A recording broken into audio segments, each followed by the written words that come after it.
My father used to say, "Watch this man." He's been cited by IGN, The Quartering, Timcast, The Daily Wire, Bounding into Comics, and even Dr. Jordan B. Peterson. It's only too bad Valiant beat him to Gutfeld. Disney insider WDW Pro recently speculated on.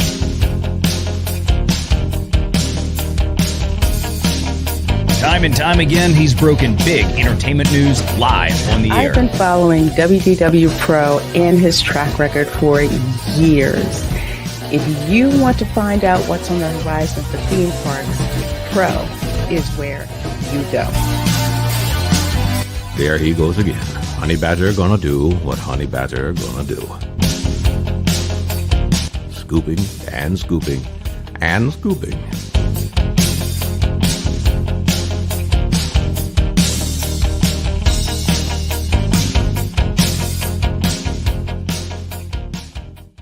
Morty, let's check in on Rian Johnson's new trilogy. Okay. I bypassed the compressor. What did you do, Ray? Son of a definitely remark. Now, he was okay, after 6-7 weeks. Okay? They get over it. Kids are resilient like that.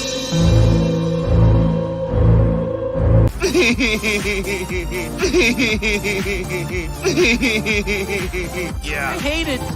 It's the standard, what would George do? I don't want you here. So sorry, George. I didn't think it would go like this. Blather, you fools. I've fallen, and I can't get up. Weird. Stay away from liquor, kids. I have always liked Cowabunga. Cowabunga! Now that's more like it, Mr. Wayne.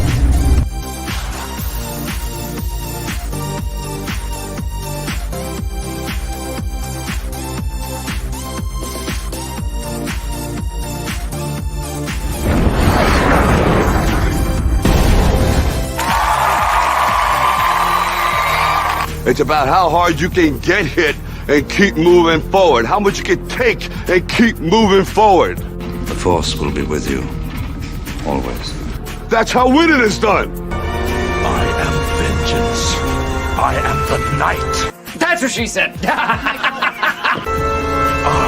am Batman. If I won tonight, I would come home and we'd celebrate. Well, I'm coming home, we're celebrating. God bless you all. Watch your habits, for they become your character. And watch your character, for it becomes your destiny. What we think, we become.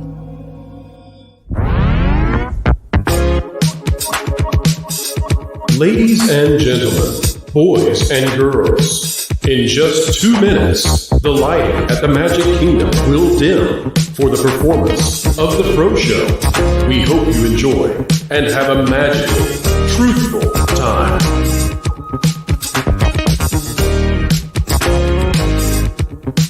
For the safety of others, please, no flash photography.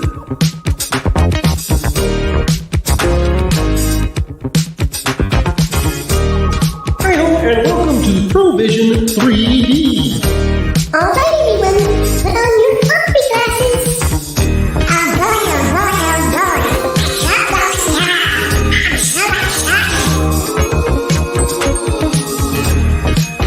Keep learning, keep growing, and keep having fun.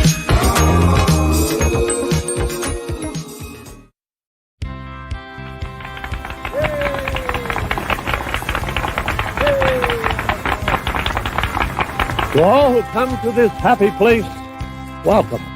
You know that you've been taught the golden rule, do unto others as you'd have them do unto you. Yes, Paul. Autobots, roll out. I'm bringing the party to you. If somebody's going to try to blackmail me with advertising, blackmail me with money?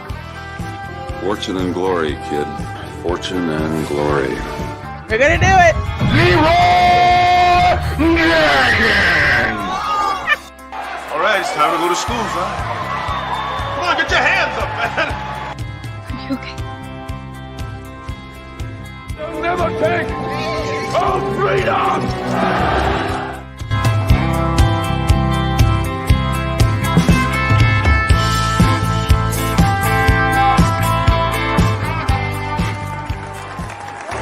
From the redwoods of California to the hills of Tennessee to the Rockies in the Sunshine State and Maine with that bright and shining sea. From coast to coast in North America, it's time for your host with the most, bringing you all the entertainment news that should be fun. Ladies and gentlemen, boys and girls, it's time for the show that explains entertainment and gives journalists the next day's headlines. It's the Pro Show Live! Hello, howdy, and how are you folks? Welcome aboard to not the normal time we do these sorts of things, and we are not in the normal configuration. Let's fixify it, and there we go. And Jonas, may I say, you look stunning this evening, sir. You look stunning. Don't just have a great day. Wait, what is it? Have a good day? I don't even remember the line. Get out of here, Jonas. You gotta get the line right. All right. We've also got two panelists starting off on top of Jonas and Poor Pro. Ron E. Bradley of Follow Bradley's Fun and Culture Casino joining us, both looking dapper and dandy as well. And folks, we've got a swell time coming up for you. I never thought, as we have over 200 of you joining us at this odd time, and we will get to those gifted memberships in just a moment, but I never thought that I would go into a Marvel MCU film and watch Disney take one. I never thought that we would see the day when a Marvel film would mock the decisions of Marvel, and yet that is what happened. Now, folks, this is going to be in the first half of the live stream, a spoiler-free review, so that none of you out there who have yet to see the film are spoiled on it. The second half, and we will warn you, we're going to go into spoiler territory. But it is fair to say that this film definitely goes in directions that I did not anticipate going into the theater, and I dare say, gentlemen, and you tell I think this is the place we start. I'll pose this thought to you all, and then we'll get to the super chats, member chats, and the gifted memberships. John Maynard, we see you out there. I'll posit this thought, and then you guys be thinking about it, and we'll come back. I had heard going into this film that this was not either woke or anti-woke. That is what I had been told. Gentlemen, you may disagree with me, and I look forward to it if so. I think this is a very anti-woke movie. I think it's a very anti-woke film. We'll talk about it. I see the twinkle in Culture's eye as he thinks this is going to be fun tonight. All right, Jonas, let's have some fun, and please, with that beautiful hair program piece you have on top of your head, let's bring up the super chats. How dare you, sir? This is my natural hair. Ruby Hoof gifted 1 WDW Pro membership. And I got to say, we're leading up to something here. But Ruby Hoof, I still want to say thank you very much for that. Much appreciated. Brandon, a member for 9, says, can't wait for Bob to claim the success of this one. Ooh. You all right That's up there, Ronnie boy? I can see now. Sorry. That is important. But this is that's a great point though made in the member chat, because of course this is the first film and one of the only films that was approved under Bob Chapek in his 6-month tenure. It's true. Ruby Hoof, member for 3, like, subscribe, and share, Kitty. Thank you.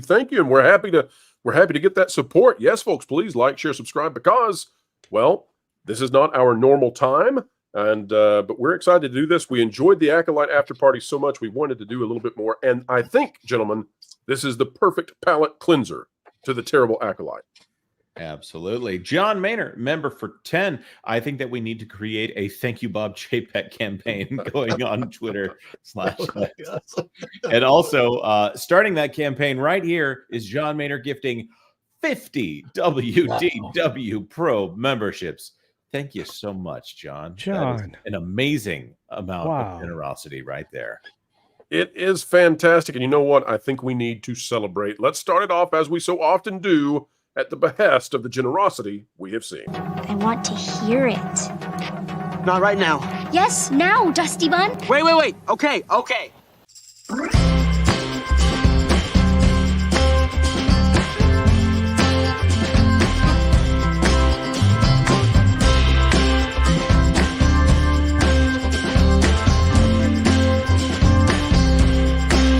Perfect.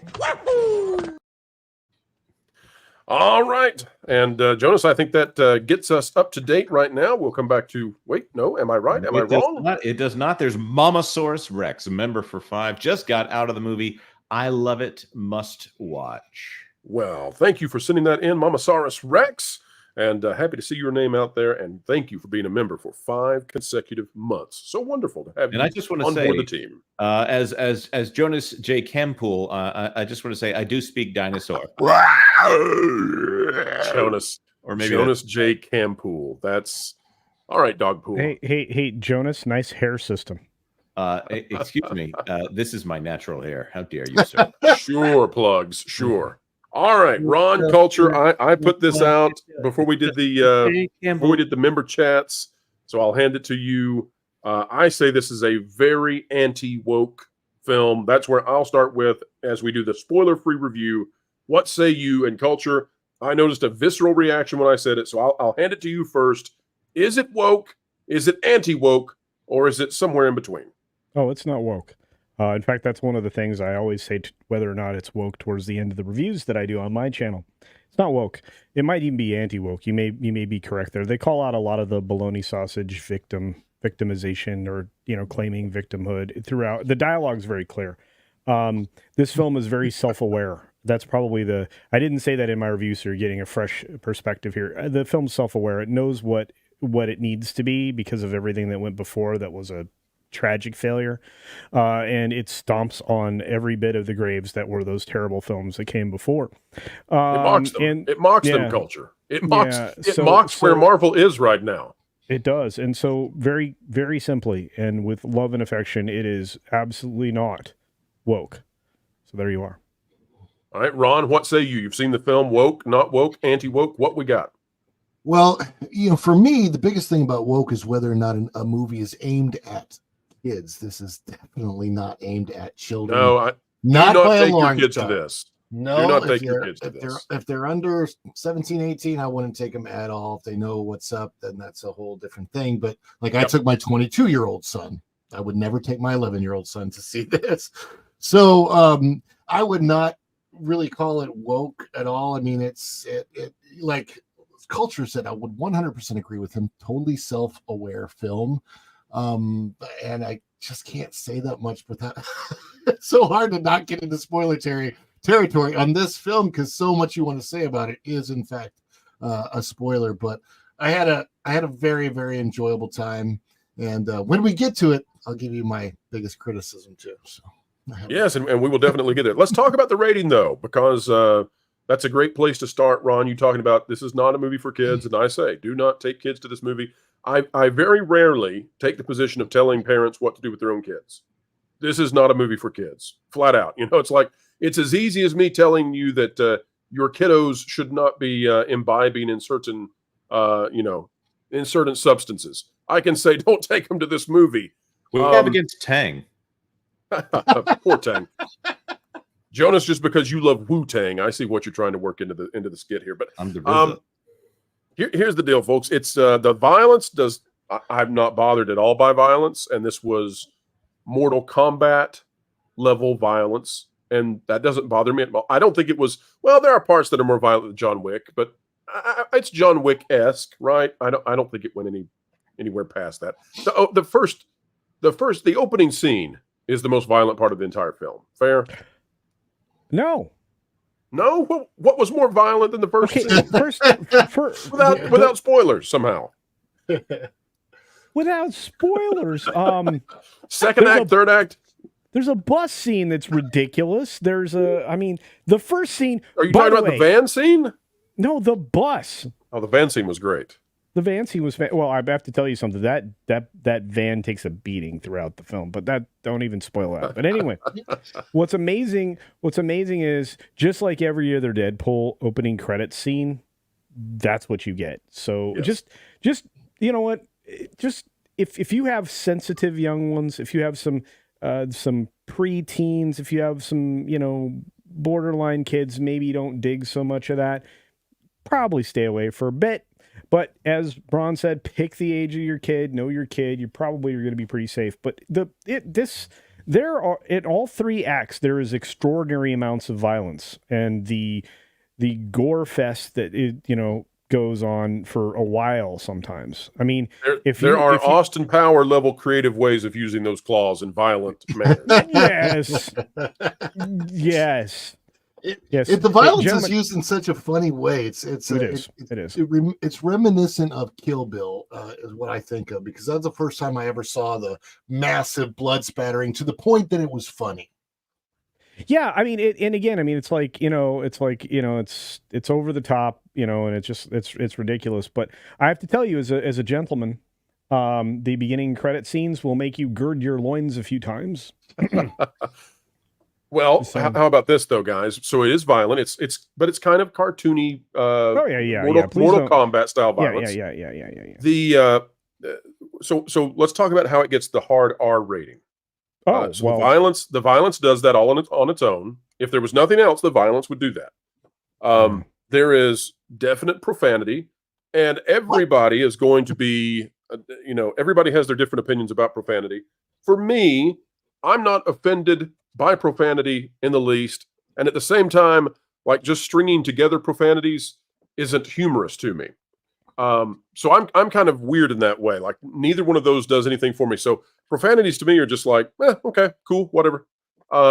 There's a lot of profanity, and it is leveraged for humor a little bit too much for me, just because, I think 18-year-olds will find that hilarious. But for me, after a while, when they would string together these witty, paragraph long, profanity laced, descriptions of what's going on, about by the second act, I kind of weirded out on that one and was looking for different types of humor. But that's just me. But guys, there's no gratuitous sex. In fact, there's nothing like that in here at all. It as best I can tell, it is 100% the profanity, which does make reference, but not, just in silly ways, to illicit substances and the violence. That's it, right? So aside from the violence, the language, and illicit substances, it's fine. Yeah. But there's no, what would you say? Well, how about this culture? I see you laughing about this one. How about this culture? Aside from that, Mrs. Lincoln, how did you enjoy the play? Well, let me make my so people will understand in just a moment what I'm at on this. I was more. I think many people would be more offended at the Acolyte than Deadpool and Wolverine, and the reason is because the Acolyte teaches something evil, and Deadpool and Wolverine is a darn good superhero film with one heck of a great message in it. Can I also suggest the message? Can I make that the log line for this? A darn good superhero film with a heck of a message. Yes, that's your covered in profanity and violence. Well, no, that's not the message. Look, this is a hero film that's it's worthy of the ending. Yes, and we haven't had one of those in a long time. I think it was Endgame. Everything else is like, oh, I'm disappointed in this. And you were supposed to be. So, yeah, there was no deconstruction of these heroes. They were deconstructed because as heroes, they're not really. Never have been. So it's I think it builds them up and gives them a purpose. And that's it. In all honesty, life is all about finding and then living up to your purpose. And this film, that's the primary lesson there. So let's bring in two individuals with great purpose. Oh, no, get that off the screen. You know what? Grace has had some interesting... I didn't know what this button did. What now? I didn't know what this button did. I apologize. Which one? The one that brings in our guest? No, the button that puts the comments make us appear in an Hello. Hello. I know this lady. How's everybody doing? She's awesome. Doing good. All right, well, welcome to the review, Lorena Creel and Nolan Thunder. Happy to have both of you. Of course, we are in a spoiler-free territory right now, but we were just going over for those who are those who are wondering about the rating and whether or not they should take kids.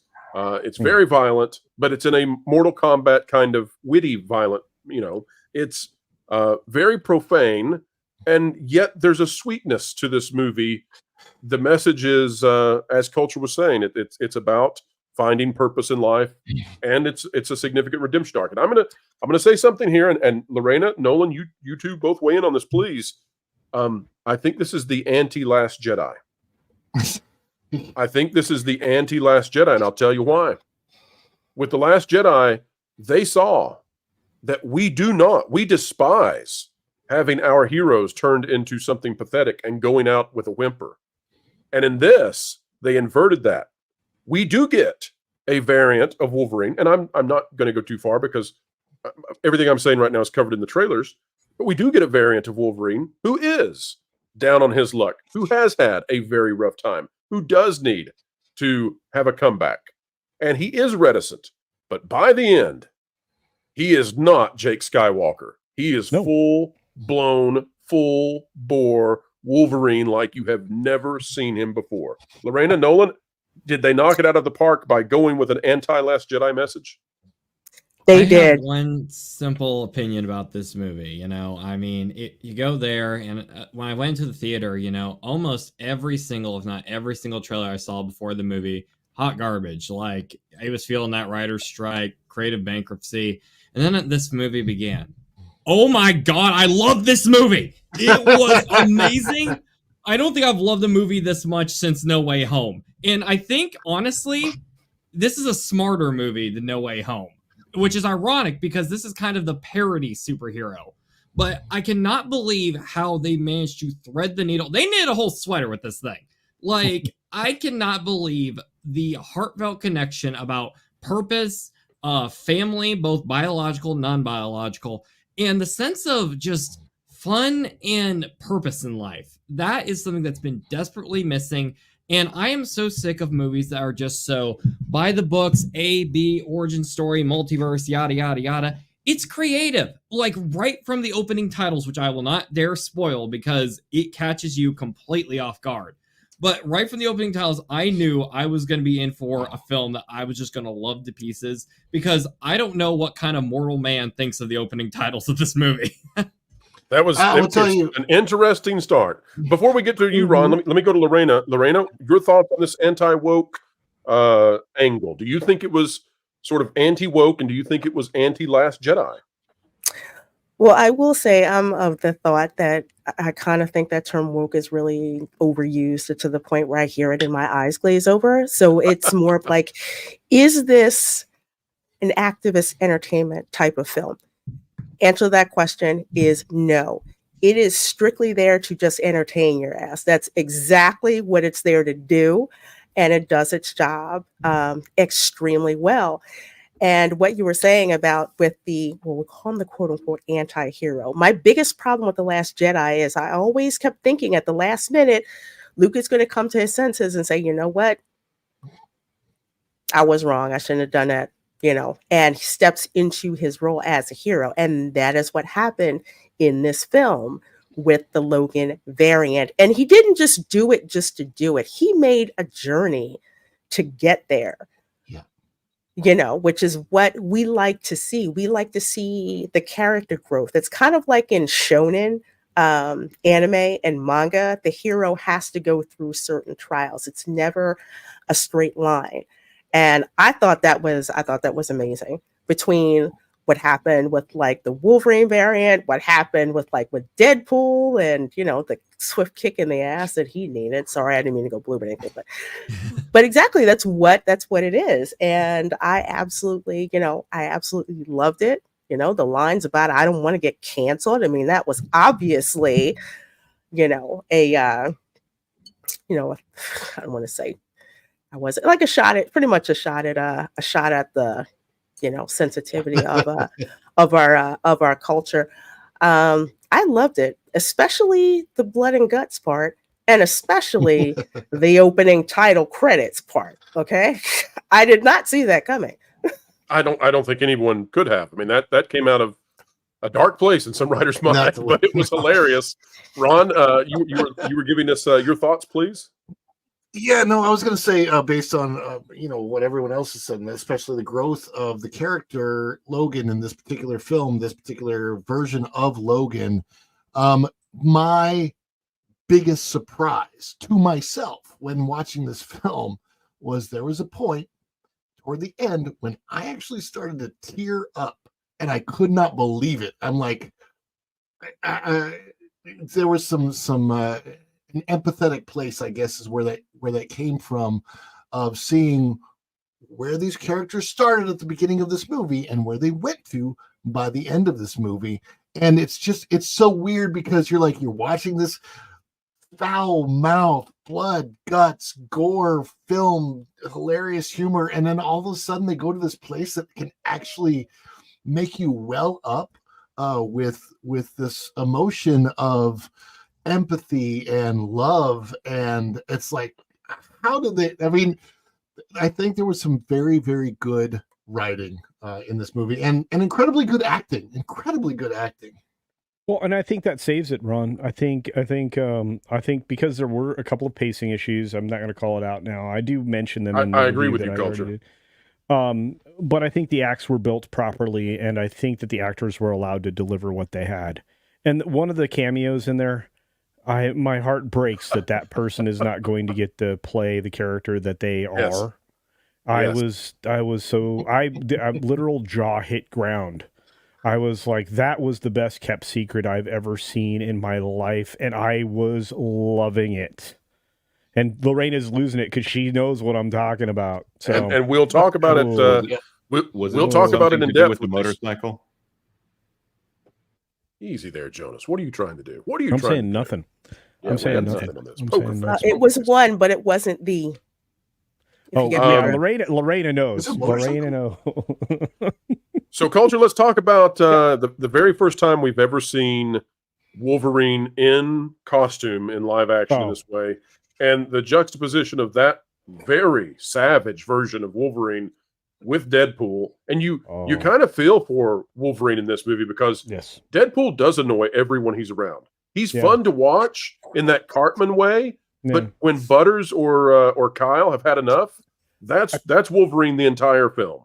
I feel like this is something weird. I love Wolverine, and I always will. I mean, from ground up comic to film. The way that Ryan Team Wolverine plays or Team Cyclops, Culture? Wolverine. But anyway, yeah.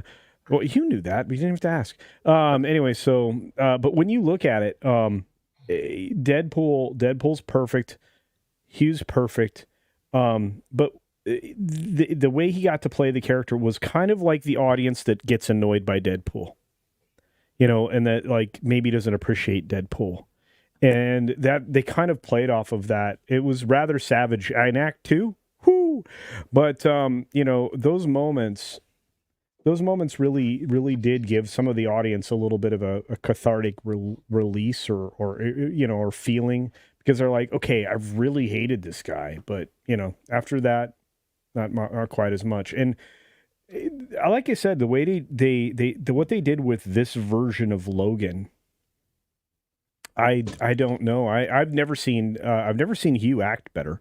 And then you put those two guys together in the moments that they have to actually emote and become human. I think they both did a great job. I loved every moment of it. Let me ask this to the panel. You bring up a great point, Culture. Mm-hmm. Yeah. I like this Wolverine better than the Wolverine in Logan, and that's really saying something. Mm-hmm. How does the panel feel? Am I off base there? I have not seen Logan. I have a mental block with that because my 7-year-old Russian blue cat, his name was Logan, and I had to put him down the same year that Logan came out. So so it's like I can't watch it. But there was enough of a flashback in this movie to get the idea. Nolan, what do you think? Is this the best version of Wolverine we've ever seen? I would have to agree, because I think a lot of X-Men films have really struggled with trying to balance Wolverine a bit with some of the other dynamics, because there's a perfect balance somewhere in Wolverine's character between kind of being, let's be legit here, a jerk, and being that golden heart that they need. And I think this film did perfectly at combining those two together, because especially can't talk about that. That was a spoiler. But I will say that every time Hugh Jackman appeared as Wolverine in this, it just did not feel like nostalgia bait, because he's been playing this character for a long time. It would have been an easy trap to do. But honestly, I think this film is one of the last examples you'll see of nostalgia bait, because every time Wolverine was in front of the camera, I can explain, maybe I'm just a sucker for this, but everything just slowed down every time he had something to say. Maybe it's the contrast with him and Deadpool, but like, without giving too much away, that scene with the van, for example, like every piece of dialogue that came out of his mouth, you just feel this, tragedy of being Wolverine. And I don't think I've felt that. The only other two times I've really truly felt that in X-Men movies were Logan, which was set years and years afterwards, so a lot of people can sympathize with, lonely old man. Oh, really? That scene in the first X-Men movie where you see his claws for the first time and she's asking if it hurts, and he says every time. And I know people like to kind of meme the first movie, but that's deep. And I think this movie is like a whole movie of that. You're actually reacting to a really brilliant filmmaking thing where they push and pull emotion, because you have a juxtaposition between the two characters, and what you're seeing is the merc with the mouth and his version of existence, and then you're seeing Wolverine's version. But I'm going to say this, and I kind of mocked or made a little bit of fun of men on the set like yielding tears at a certain point when Wolverine's in the full costume. I'm going to tell you something. When he puts the hood on, I was like, I was a young person again going, it took my entire lifetime to see Wolverine the way Wolverine was supposed to look. And the reasoning behind that suit is explained in the film to perfection. Now, it's not a joke anymore. I started to tear up, man. Let me just point out a couple of things here as the person who has not seen the film. Okay, Lorne, what do you got? I'm sorry, I'm doing a pseudo Lorne. Thank you very much. Lorne. First of all, the black leather costume in the first X-Men film, obviously perfected, right? They actually acknowledged that costume at one point, if I remember correctly. Yes, I'm sure to mock it. Honestly, no, in no way. That actually was one of the few that wasn't mocked. So obviously this is you're all talking about this as like an excellent portrayal of Wolverine. Yes. In the movie, does he get like, okay, so X-Men 2, there's this scene where all these agents are trying to invade the mansion. He was so good. And to me, that was like the Wolverine scene. It's in that same vein, dude. Okay. So you actually get Wolverine. Like in the comics and in the cartoons, Wolverine will sometimes go like hands and feet, like running like an animal. Yeah, and there's growling. The growling that comes from him. I mean, it's visceral. This is you get berserker. Wolverine. You get berserker Wolverine. Yeah.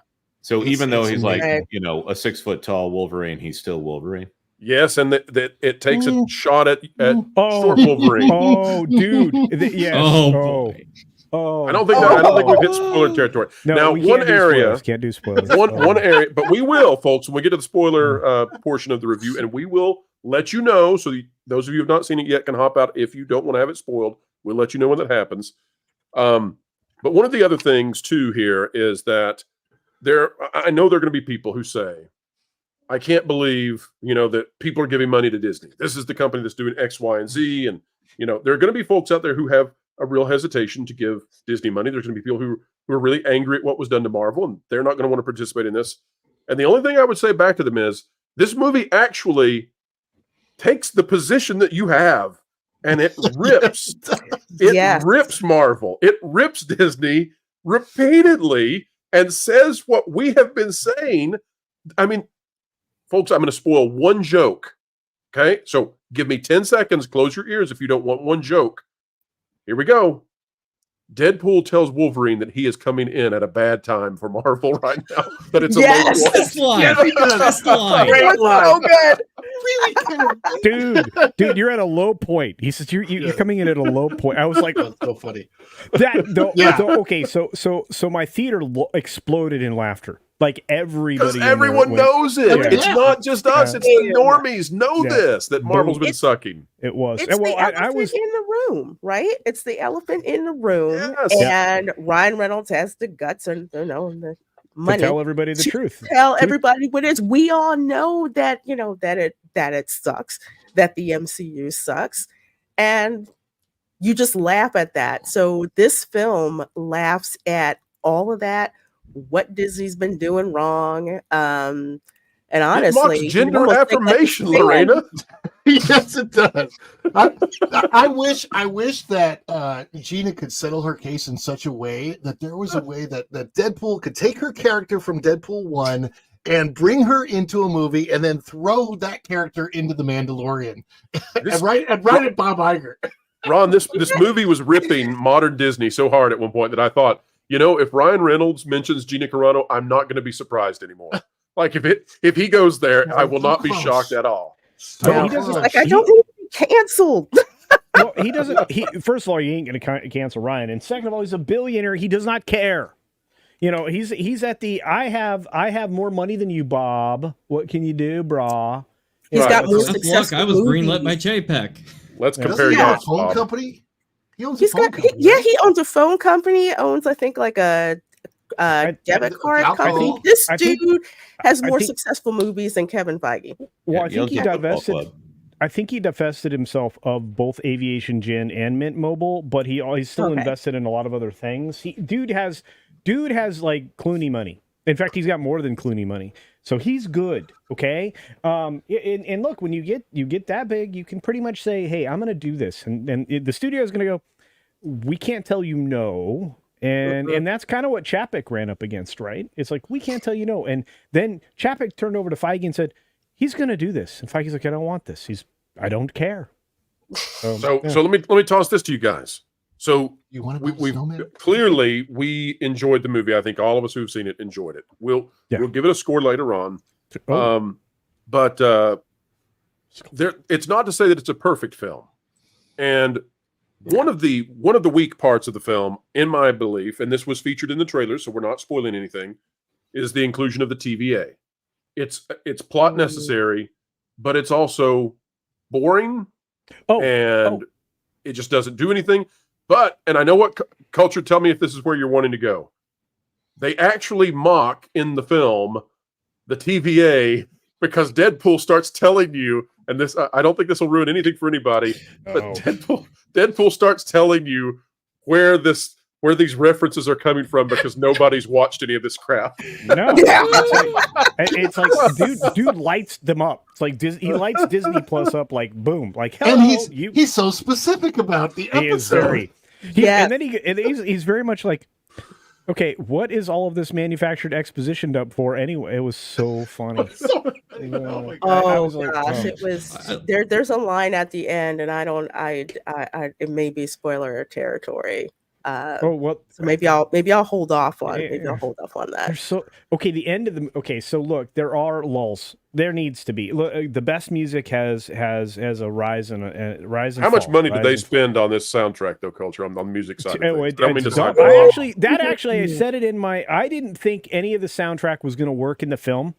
Okay, because it's all over the place, but it absolutely worked everywhere they used it. I was like, how did you do that? When I get 2 Huey Lewis songs in a single movie, I'm a happy dude. Okay, that's all I can say. And like the Madonna worked, which I'm going. Yep. How did you do that? Madonna work. Every time they have a battle royale where Deadpool is out front, usually there's some rap track that they use, and it works. Avril Lavigne. I'm a happy man. Jonas, let's go to super chats and to member chats, and I see we've got 50 gifted memberships coming to us from Staccato DDS coming through. That's right. And thank you so much. You know what? Let's celebrate a little bit. Here we go. 3, 2, 1. A blindfolded half-court shot that is now the talk of campus and beyond.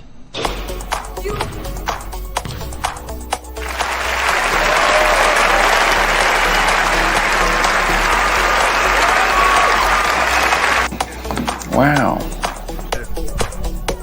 Are you kidding me? Did you see it? Yeah. Is that on tape? Yeah. You are kidding me. Wow. Wow.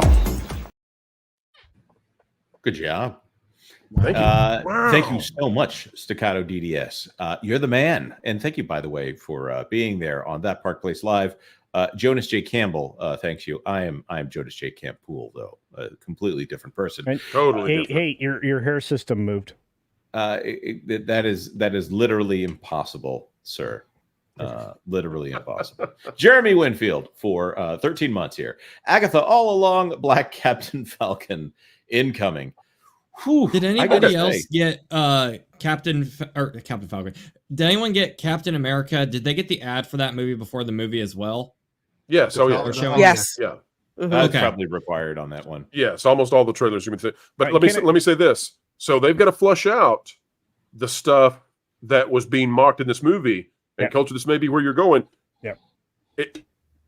Okay. So after we get through our member chats and super chats, the question I want to go to is, does this signal that that's over and we're moving on to something new? Because I don't see how you can continue if the Deadpool movie is making fun of you, actively mocking you. I got an answer for that. Okay, we'll come back to it. All right. PHI 28 for $4.99. White Boy Sumner. Or Summer or Sunmer. Summer. I'm going to say Summer. Hope this fine film has KK kicking herself.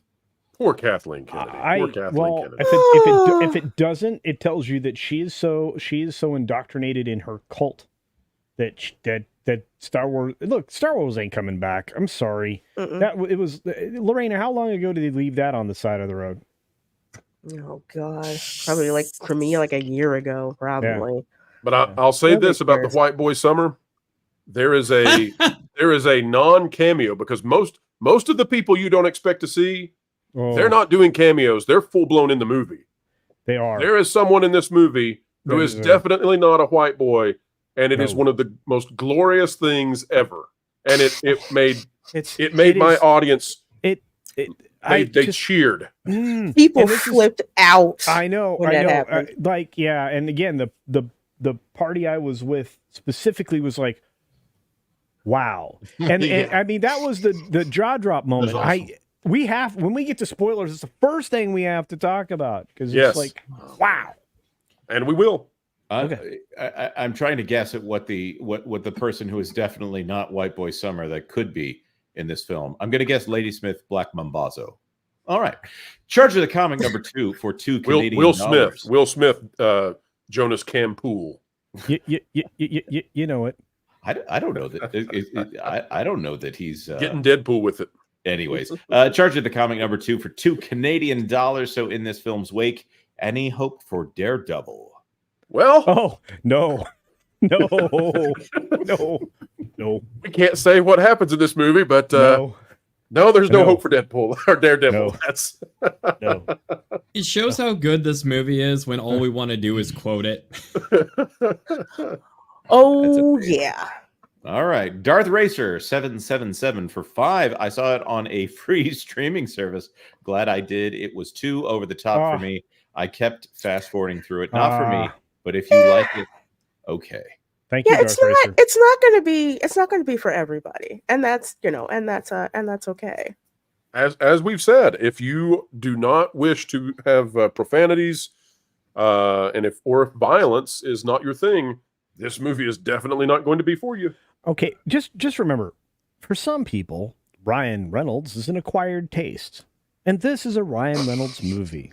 Yes, it is as much of Ryan Reynolds as you will ever get of a Ryan One Reynolds which movie. references many other Ryan Reynolds movies. Yes. Oh, wow. At points in time, you're going,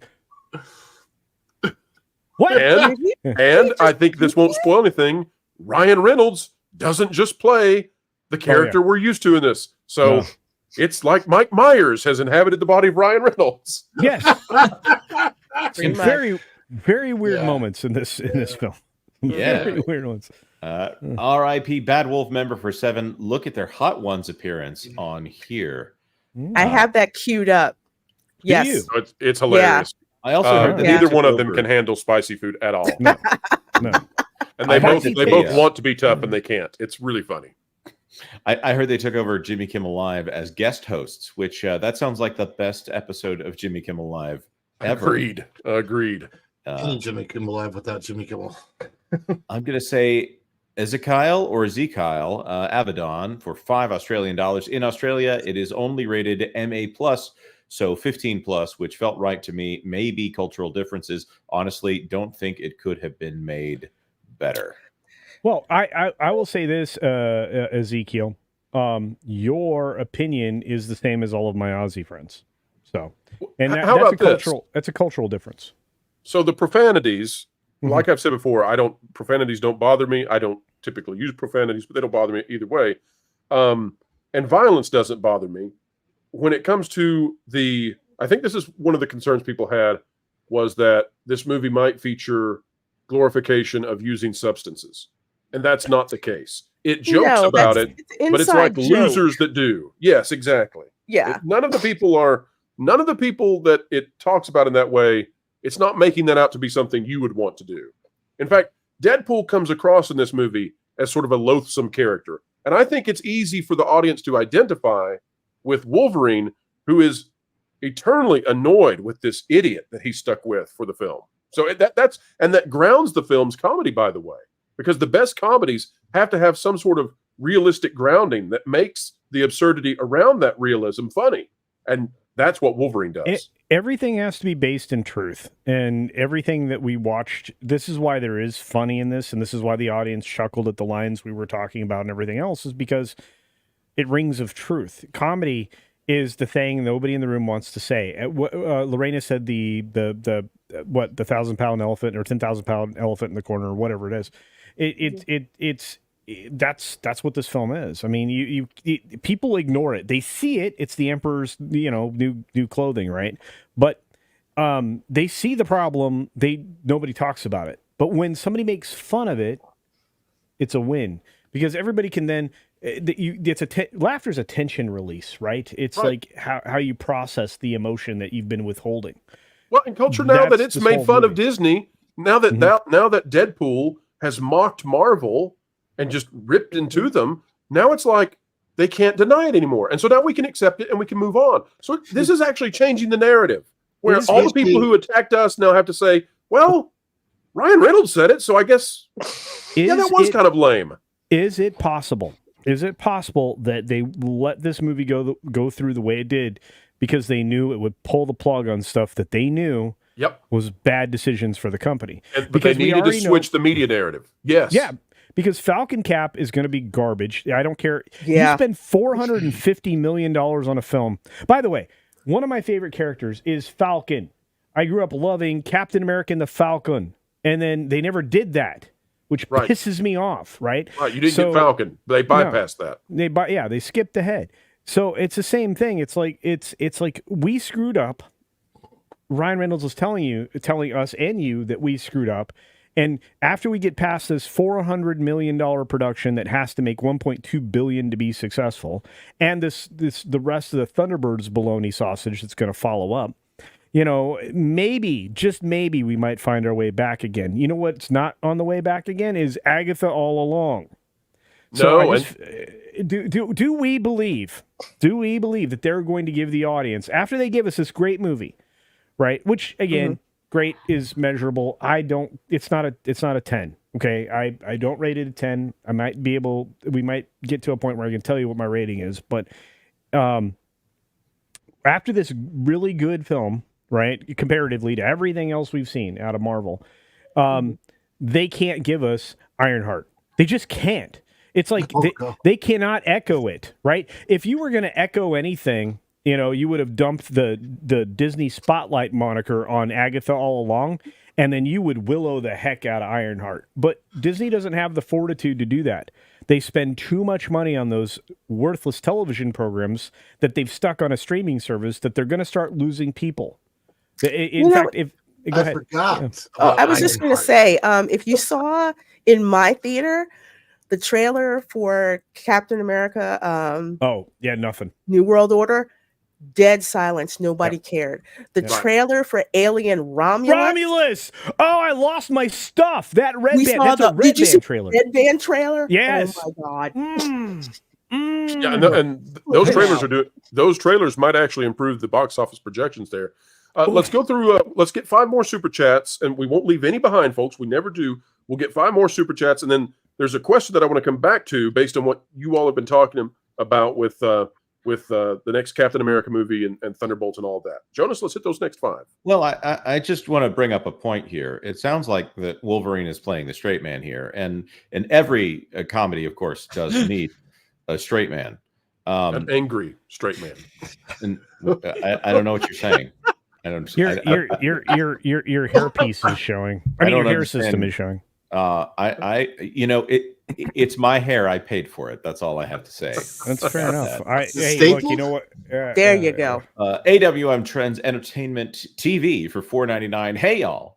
Glad to hear you guys liked it. Was feeling a little concerned hearing Mahler's take on Open Bar, seeing it in 3.5 hours. Can't wait. Okay, all right. You are marking because you sent Markin money. So I'm going to tell you something. It seems like the folks in the UK don't align with us on this film, because somebody I almost always agree with is Mr. H, right? Because I do stuff with him, and he and I are mostly on, especially when it comes to horror movies. He didn't enjoy this film. Mahler didn't enjoy this film. Why do you think that is? Why do you think? What's the cultural divide there? I mean, you are Culture Casino. You should know these things. Well, I believe it. I believe it's in what we find funny, and they have a very dry sense of humor. This is a very overt attack on humor. That's because that's Ryan Reynolds' comedy. It's attack humor, right? Yes. They like he's verbal slapstick. Yes, exactly. They're a little more cerebral about their comedy, a little more dry. One of the reasons I love Monty Python and why I get along so well with my UK folks, but just like the Australian folks like every curse word in the book because they use them all the time. That's what I was going to say. Yeah. Did the Aussies have a different take to it? Because it seems like American humor and Aussie humor seem to be a bit more. It's closer, right? So, yet there is a reference to Monty Python in this movie. There is, yeah. But the whole point being is that I think it's just that little the variance in the cultural humor. I think is the difference. Mm-hmm. So anyway, there's that, and John Maynard's site. Here's where I'm going to disagree with Mr. H. Oh, if you took the profanity out of this movie, okay. If you took the comedy out of this movie, it's still a good movie. You could take the comedy out, and the story is still a good storyline. This is more than simply comedic. Yeah, there is heart in this movie. Okay, I'll be quiet because there's like 7 billion super chats, so I'm going to shush it. There's 11, but okay. John Maynard for $1.99. Thank goodness that Ryan got carte blanche. Speaking of the French, do love the French. Celine Dion, mayonnaise, lots of things to love from France. Mayonnaise, spoiled milk. You like spoiled milk? No, it's eggs. It was made on the battlefield. How dare you, sir? Wasn't it also applied with field medicine? Isn't that what you put on a bandage or something? I think you're remembering rubbing alcohol, perhaps from having seen the film. Excuse me, sir. I'm going to ask you to rub up on your Napoleonic history, sir. How I know gunpowder was stuck in. Anyways, anyone want to actually react to John Maynard's super chat? Yes, I think it's great. I'm glad he did. He's got enough, bleep you money. Yeah. To do this and a track record of just putting out films that make money. So I'm glad he did. Excellent. Heath Nielsen for $4.99. He still owns part of Mint and also does their commercials. Yeah, I know he does their commercials. I didn't know. I thought he divested himself, but thank you, Heath. Also, to add to the previous statement, not only does he have Bleep You money, he has enough Bleep You money to give his salary away to the people that were working on the crew, which I thought was a brilliant story to drop 4 days before the film. Cool. Yeah, well done on his publicist. Good job. Just to make this clear, Ryan Reynolds is now only in a management position at Mint Mobile, which is probably part of the advertising strategy he's for pretty that company. Oh, did you realize that when he does viral things, he does them for fun? I'm not so sure about that. He makes pretty good money doing those viral things. But I do want to point out here, in no particular order, Liberty Hall's cat gifted 1 WDW Pro membership. WDW Pro gifted 5 WDW Pro memberships. And Staccato DDS, coming back to it, gifted 50 WDW Pro memberships. Increíble. Y muchísimas gracias. I'm crazy. Does he also have Crazy. that money? This is a good man. Well, you know. He is a very generous man. I need to go visit Staccato DDS. I'm just going to say that. Oh, and by the way, me too. since he's jumping to the front of the line anyway, No! Staccato DDS for $10. Trailer for Wild Robot and Beetlejuice got loud applause versus the trailer for Wolf. Yes. Got crickets. Absolutely. I did not get Wolves. Okay, but I'm going to tell you, this is how you know a trailer's good. The audience reacts to them, right, Lorena? It's like, you know, and now, well, and where you are in Florida, it's like, you know, you can feel the energy in the room. It's just like, yeah. My audience had no reaction to Mufasa. We are. Oh, yeah, we saw that too. I didn't get Mufasa. Nothing. I didn't get Mufasa. Oh, Beetlejuice. just a second. I did. Beetlejuice is looking better and better every time I get a glimpse at it. I have such a good feeling about that movie. You ever just have like this intuition that, yeah, that's just going to be a hit when it comes out? Like, I feel like this is going to be a lot better to the first I one. think they did such a good job of not including Alec Baldwin. So. Okay, here's a question. In that trailer, is that his like character's grave at the beginning? They didn't go that far, did they? I hope so. Oh, I think yes, it is. It should be. Yes, it should be. In this movie, he's the one who dies.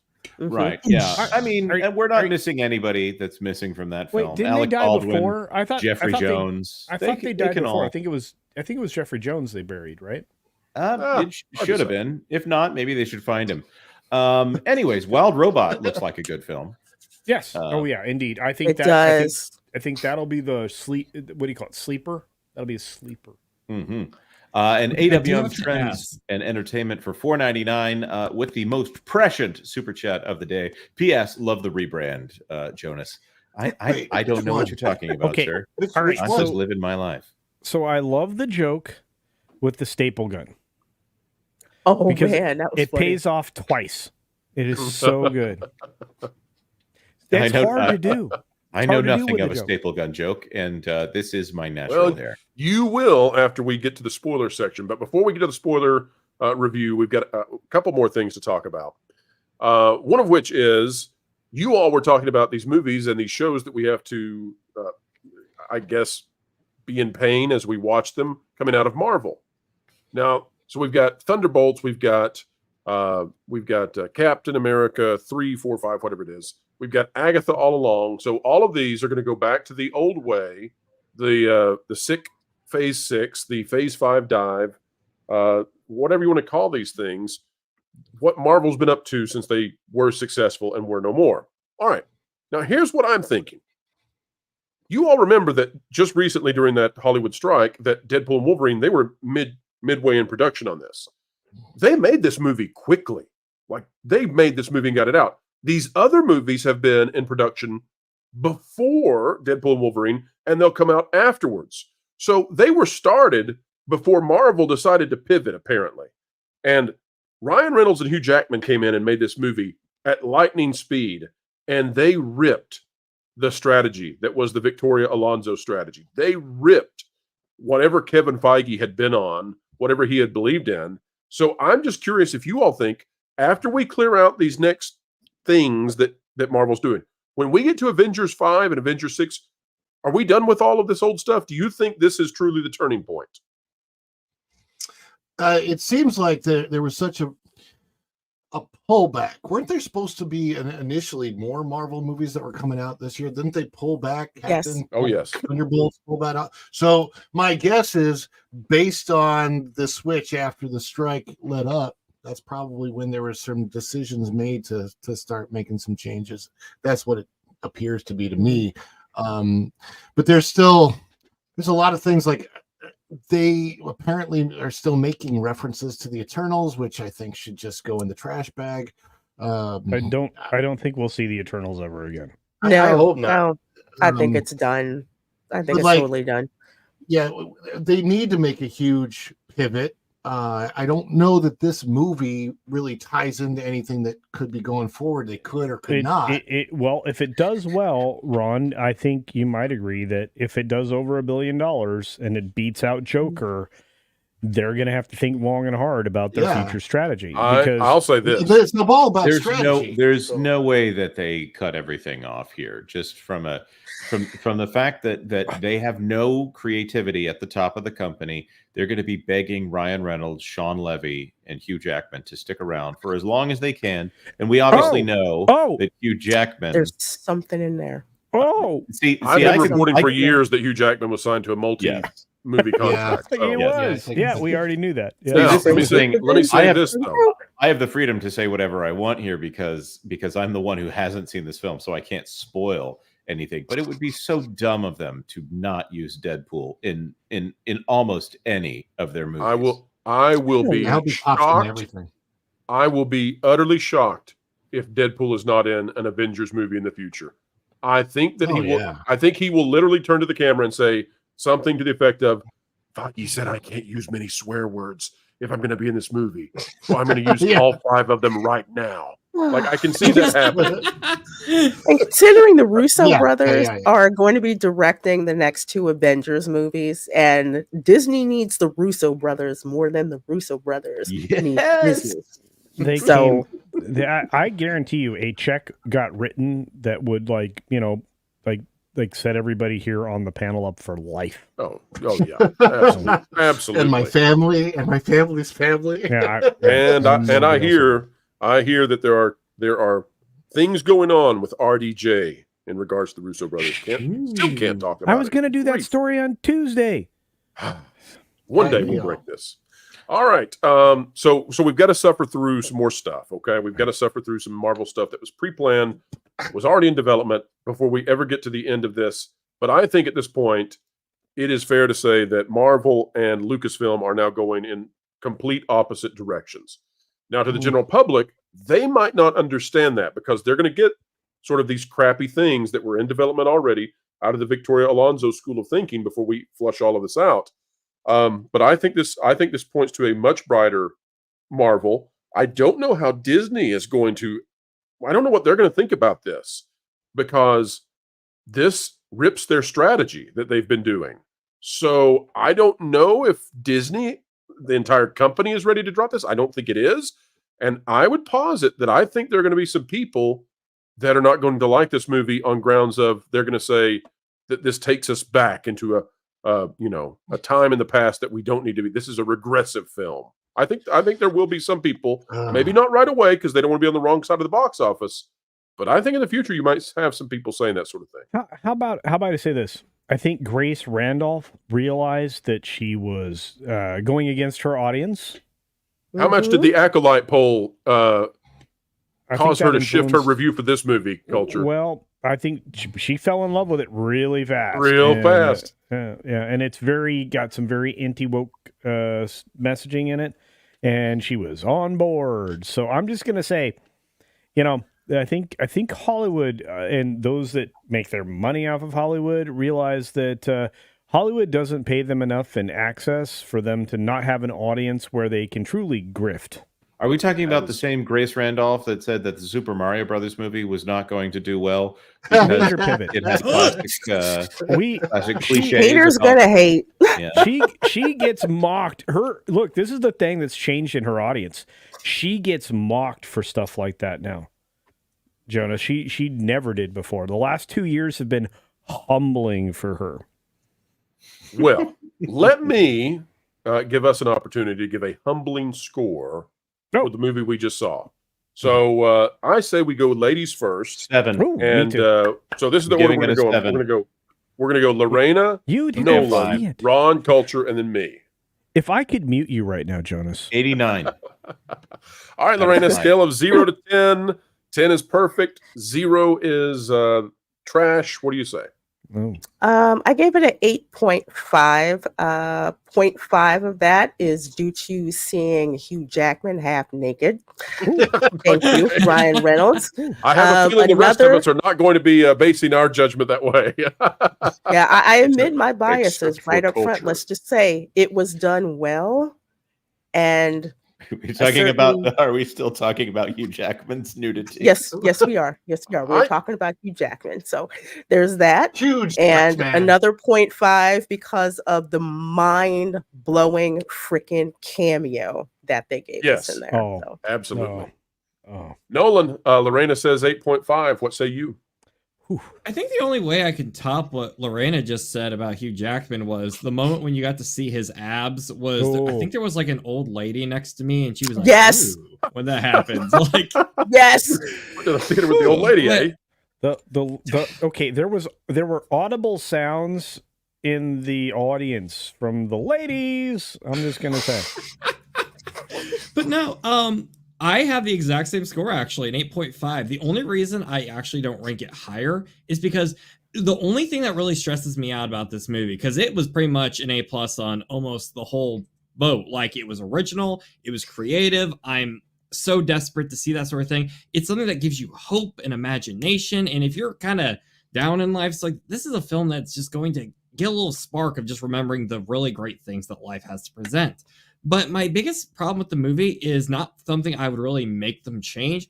There's just so many times in this movie, there are certain people I wish I could show this movie to, but I know they're not going to like as much of some of the more gratuitous nature of it. Not so much the profanity, but a lot of, it's very violent in a lot of ways. And for someone like me, I like that. I like over the top, say, video games where you cut the sword and their head just explodes like a water fountain that's painted red.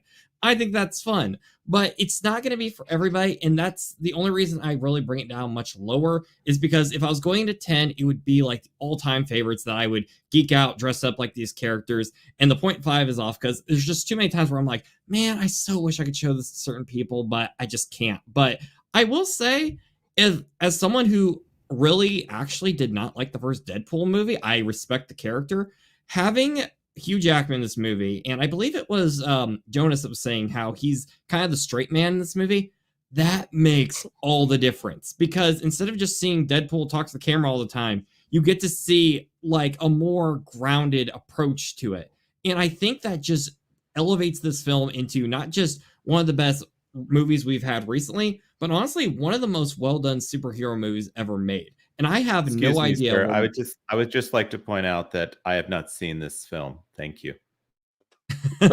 Well, that I knew, but you were asking, I think, about like how he was portrayed. But I could be wrong. I'm speaking. So we've got speaking. Thank you. We've got two 8.5s. Ron, before I ask you for your score, sir, I just have to know which popcorn bucket would be harder to grab hold of, Figment or Deadpool and Wolverine buckets? Which one would you be more proud of? You can't get that popcorn bucket. The popcorn buckets, I wanted one so gone. bad, and they were gone before the 3 p.m. show started. And Yes, I saw because them. people hoarded them. I didn't get People mine. went when the theaters opened, even before the movie was playing, and grabbed them 11 all up to go put them on. Yeah. Yes. 11 a.m. this morning. They So were buying 10 I'm- and 20 at a time.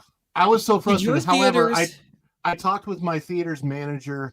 They're working on getting some more in. I'm going to go by tomorrow morning and check with the management and see when they're going to get some more in.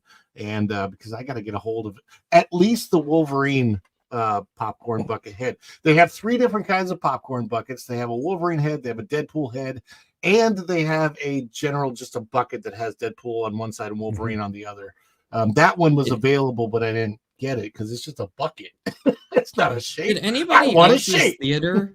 Sorry to cut you off, Ron, but I just need to ask this panel. Did anybody else's theater have the decapitated head Deadpool skull thing with the propeller hat? Did anybody else's theater have that? No, I would have Mine bought has, it if I saw it. Mine had Wolverine cups with Deadpool babies on top. I've also seen one everything's that's a sold out. taxi with Deadpool on top of it. Everything's sold out. Yeah, right. I got nada. So the merch. Ron, we got to get a review from you though. What do you say, sir? Oh, sorry. My score is a 7. It's a little bit lower, I know, and that's not because I didn't enjoy the film. I absolutely enjoyed the film, but the reason it's lower is because the pacing issues. For one, I missed Dopinder. I love Dopinder from number 1 and number 2. And he just isn't in this film a whole heck of a lot. Kind of think I would have loved to have maybe seen him get brought into that side of things. And without spoiling anything, I was really surprised that so much of the movie took place in one particular setting that it did for as long of a period of time as it did. That kind of threw me off a bit. Other than that, a lot of fun stuff. But to me, this wasn't. I didn't rate it as a great movie. I rated it as probably I would say it's, for me, right up there with Spider-Man No Way Home. They're about equal levels. Actually, maybe Spider-Man No Way Home is a little bit more for me. But yeah, 7 is a good score for me for a movie, because lately they've all been like 1s and 2s.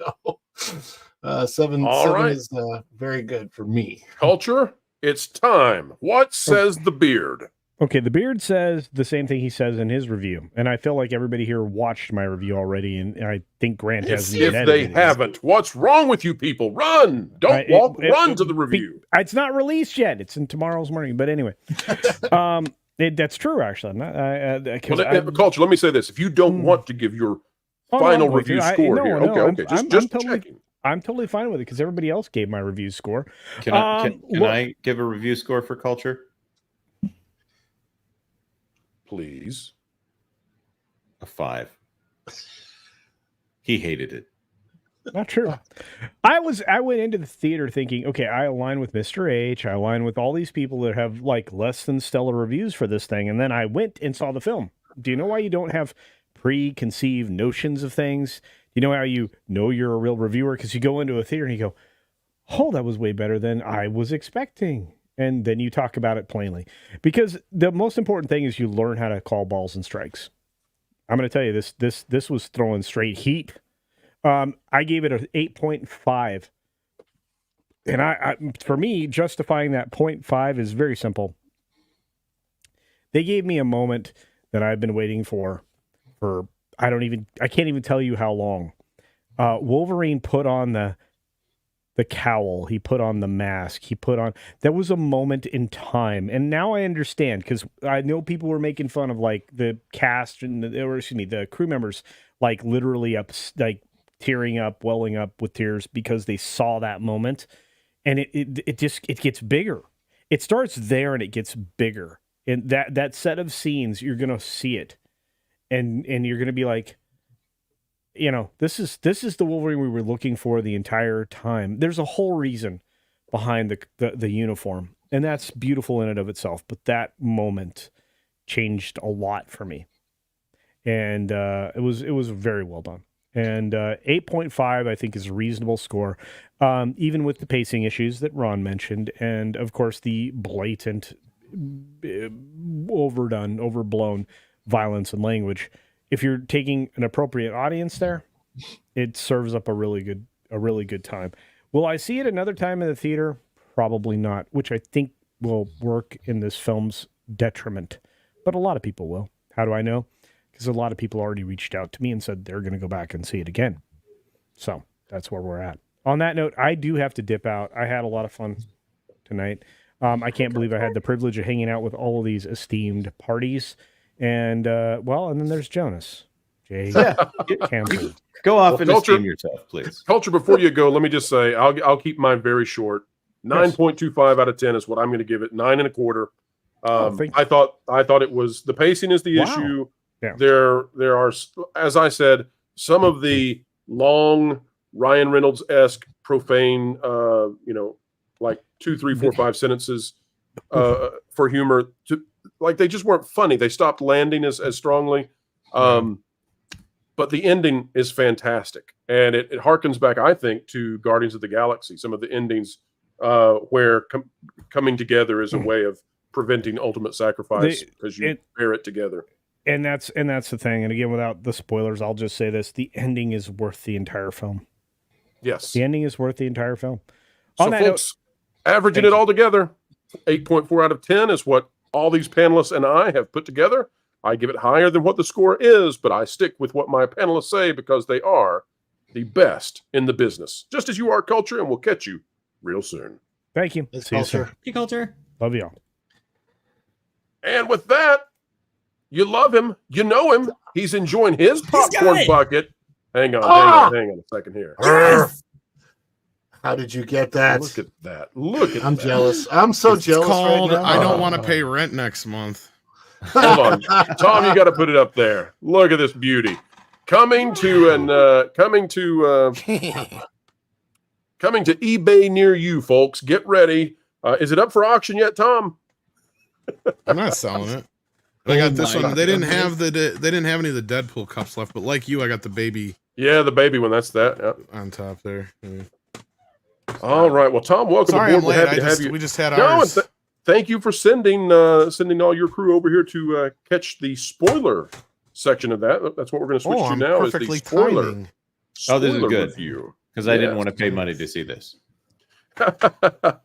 So Jonas is the only one here who has not seen it yet, Tom. Well, they and, got my money. Dang it. So let's dive straight in with the spoiler You don't wanna section. know what I And folks out there in the audience, if you don't want to have this movie spoiled, it's time to leave. I mean, we love you. We want you to be here, but get out. Let me just point this. We might have some people who want their super chats read that don't want to hear spoilers. Okay, that's a good idea. Let's do that, and then spoiler review after that. Good idea, Jonas. All right, Larry for $2. Thanks WDW Pro for re-upping my membership. Thanks. We want you here, Larry. There's just not enough Larrys to go around, and you bring twice the fun.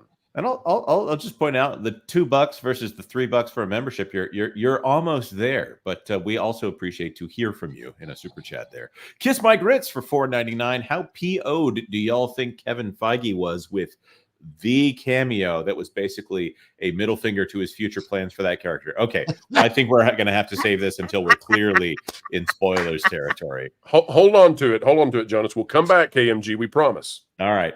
AWM Trends Entertainment for $4.99. Agree with culture. Don't know how they release all the other hot pile of garbage coming out from Marvel over the next 9 months-ish. I don't know. This is when those things come out, people are going to think of Deadpool now. Yep. Ironheart, Agatha, and Captain America: Brave New World Order. Whatever. There will be calling Deadpool that memes. Yeah, Deadpool memes will happen to mock these shows now. Excellent. Space Dave 2000 for $2 Canadian. There must be a million bloopers. Hugh is a legend. Agreed. AWN Trends Entertainment for $5 more regarding Beetlejuice. It's Jeffrey Jones's character who died. Oh, thank you. That makes me sad that it happened off screen. Also, I'll call it now. It's going to do very well and be very entertaining. Are we talking about the death of the character or the actor? I don't know. The film. Well, the actor's still alive as far as I know. That's too bad. I think. Anyhow, there's a reason why he's not there, though. There is a reason why he's not there, and there's a reason why. All right, so KMG Secrets for $4.99. KMG is going to kick off the spoiler section here, folks. So now, let's say, if you don't want this movie spoiled, we love you. We're happy that you're here. Get out. All right, go. All right, KMG he returns. Look at his Deadpooliness. I'm just here you go. Back where you found it. I feel like I'm dizzy from this Rubik Cube that you're doing. Go ahead.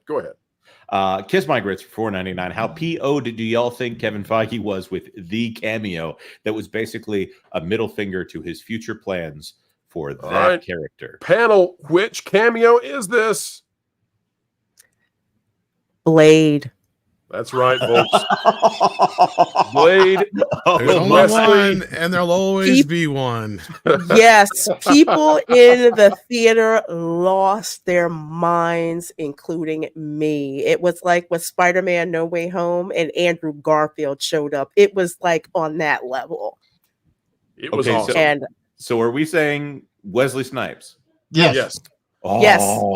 Wesley and it is declared he's the only one forever. It's one of the best jokes in the movie before that too, when he comes in and he's there and he's like, wow, I didn't expect to see you here, because I was like thinking that's the first thing I thought. I was like, holy shit. Well, all the people that show up, I couldn't believe he did. Then I love that. I've never liked you, and me neither. Yeah, I thought Scarlet Witch was going to show up at that point for some reason. I'm kind of glad that they didn't I'm glad they didn't dilute it with too much MCU stuff, but there is some problems with that. But I know you guys have done your non-spoilery reviews already. Probably. Does he fight? Oh, we're all in now. You can talk. You can talk about any part of the movie you want at this point. So we're talking. We get a Wesley Snipes fight scene in a Well, Marvel movie now. Oh, 1000%. This is probably the best part, and what saves the movie for me is you have this movie is what Multiverse of Madness should have been. Yeah. Only the darker version of. Basically, Yeah, this movie is the fun version of what Multiverse of Madness should have been. And what you have here is a group of cameos that come in, and there's a bunch of cameos in it, don't get me wrong, but the group that's there, they actually get utilized in the plot. Right. Like, you don't just show up to say hi and die like they did in Multiverse of Madness. That was the worst part of Multiverse. Oh God, that was horrible. So cameos, can we say though? Can we say, and Tom, feel free to weigh in on this one. There was an actor that many people wanted to see play this role for a very long time.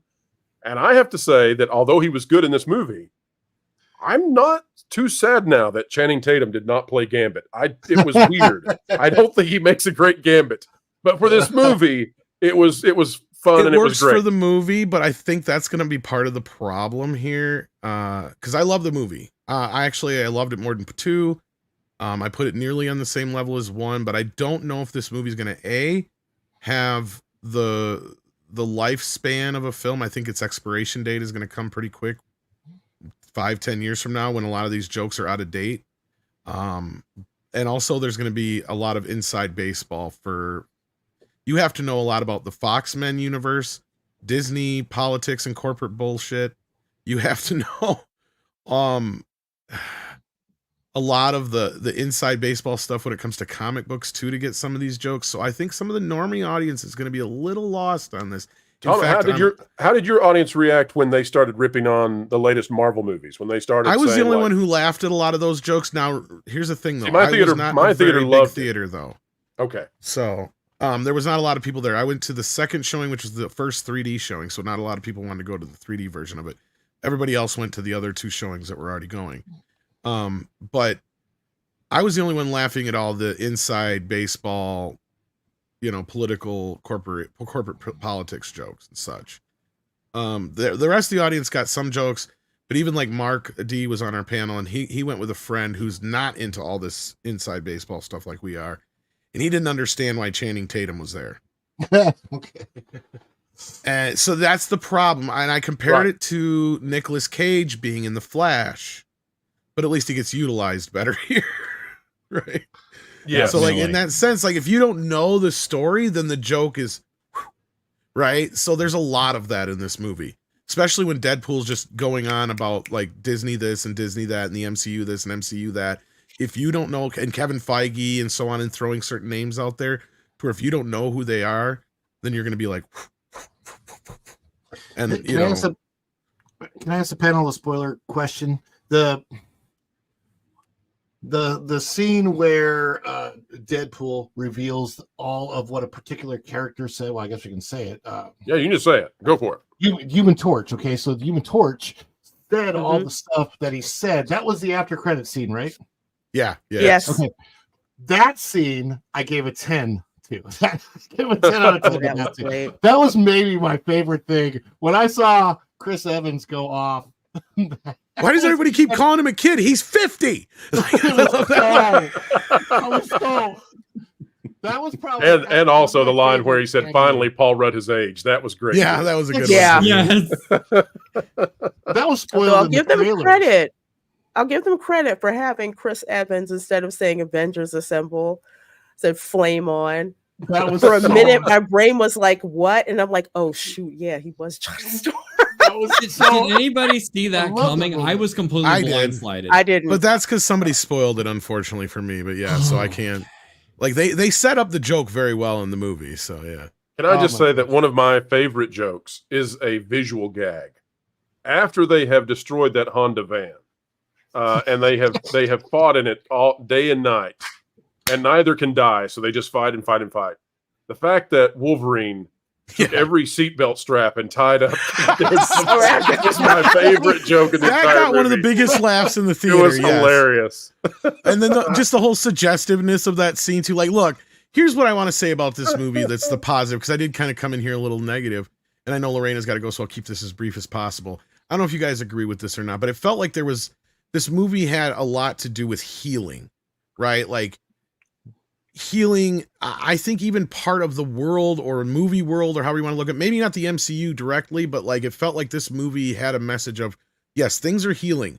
Like there was a lot of, let's just say it, homoerotic jokes in this movie, and they just come flying at you. And there's even a great scene where Ryan Reynolds is basically poking fun at all the woke stuff, where he's like, abortion and this and that and the other. That's how I feel about those things. And the other guy's about to say, he was like, nope, we're not saying another word about it. We're moving on. And like, you don't hear anything about what he said before that. So that's the whole joke. And then he even says something later about the woke folks are going to have, gender blind. And then he says the woke folks are going to have a field day with this one or something like that. He said in the one scene too. But anyway, I want to let Lorena have her last bit here. Cause I thought that was nice. Cause the movie itself had that element to it, along with, I think it was kind of telling the world, like, it's okay, we're healing now. Lorena, since we're in spoiler territory, before you head on out, tell the folks out there, what were your favorite parts? And don't hold back. You can just talk about anything now. What did you like best about the movie? Aside from all the different references for cocaine. And the references to the washboard abs, which were, in fact, the washboard abs, yes. Yes, that was quite well. What jokes had you laughing hardest? Did you like Dog Pool? Yeah, I liked him and I didn't like him at the same time. He's so cute, he's ugly. But he was okay. I could kind of take him or leave him. Although I did like the one Deadpool that does not regenerate because he looks too pretty to go to jail. The so nice one. Poor dude. That was Van funny. Milder is what he called him. I loved that. Yeah, I called him. The proposal. So yeah, I did like that. I also liked the conversation, and I'm glad they gave enough space to this, where Logan talks about what happened, and X-23 is like, you don't have to say. He's like, no, I have. Their scene is great. Yeah. And we need to say this for the audience who hasn't seen it and is listening in now, wanting to hear the spoilers. X-23 is in this, and it's the same actress from Logan. Yeah. She's in the trailers now, by the way. She knocked it out of the park.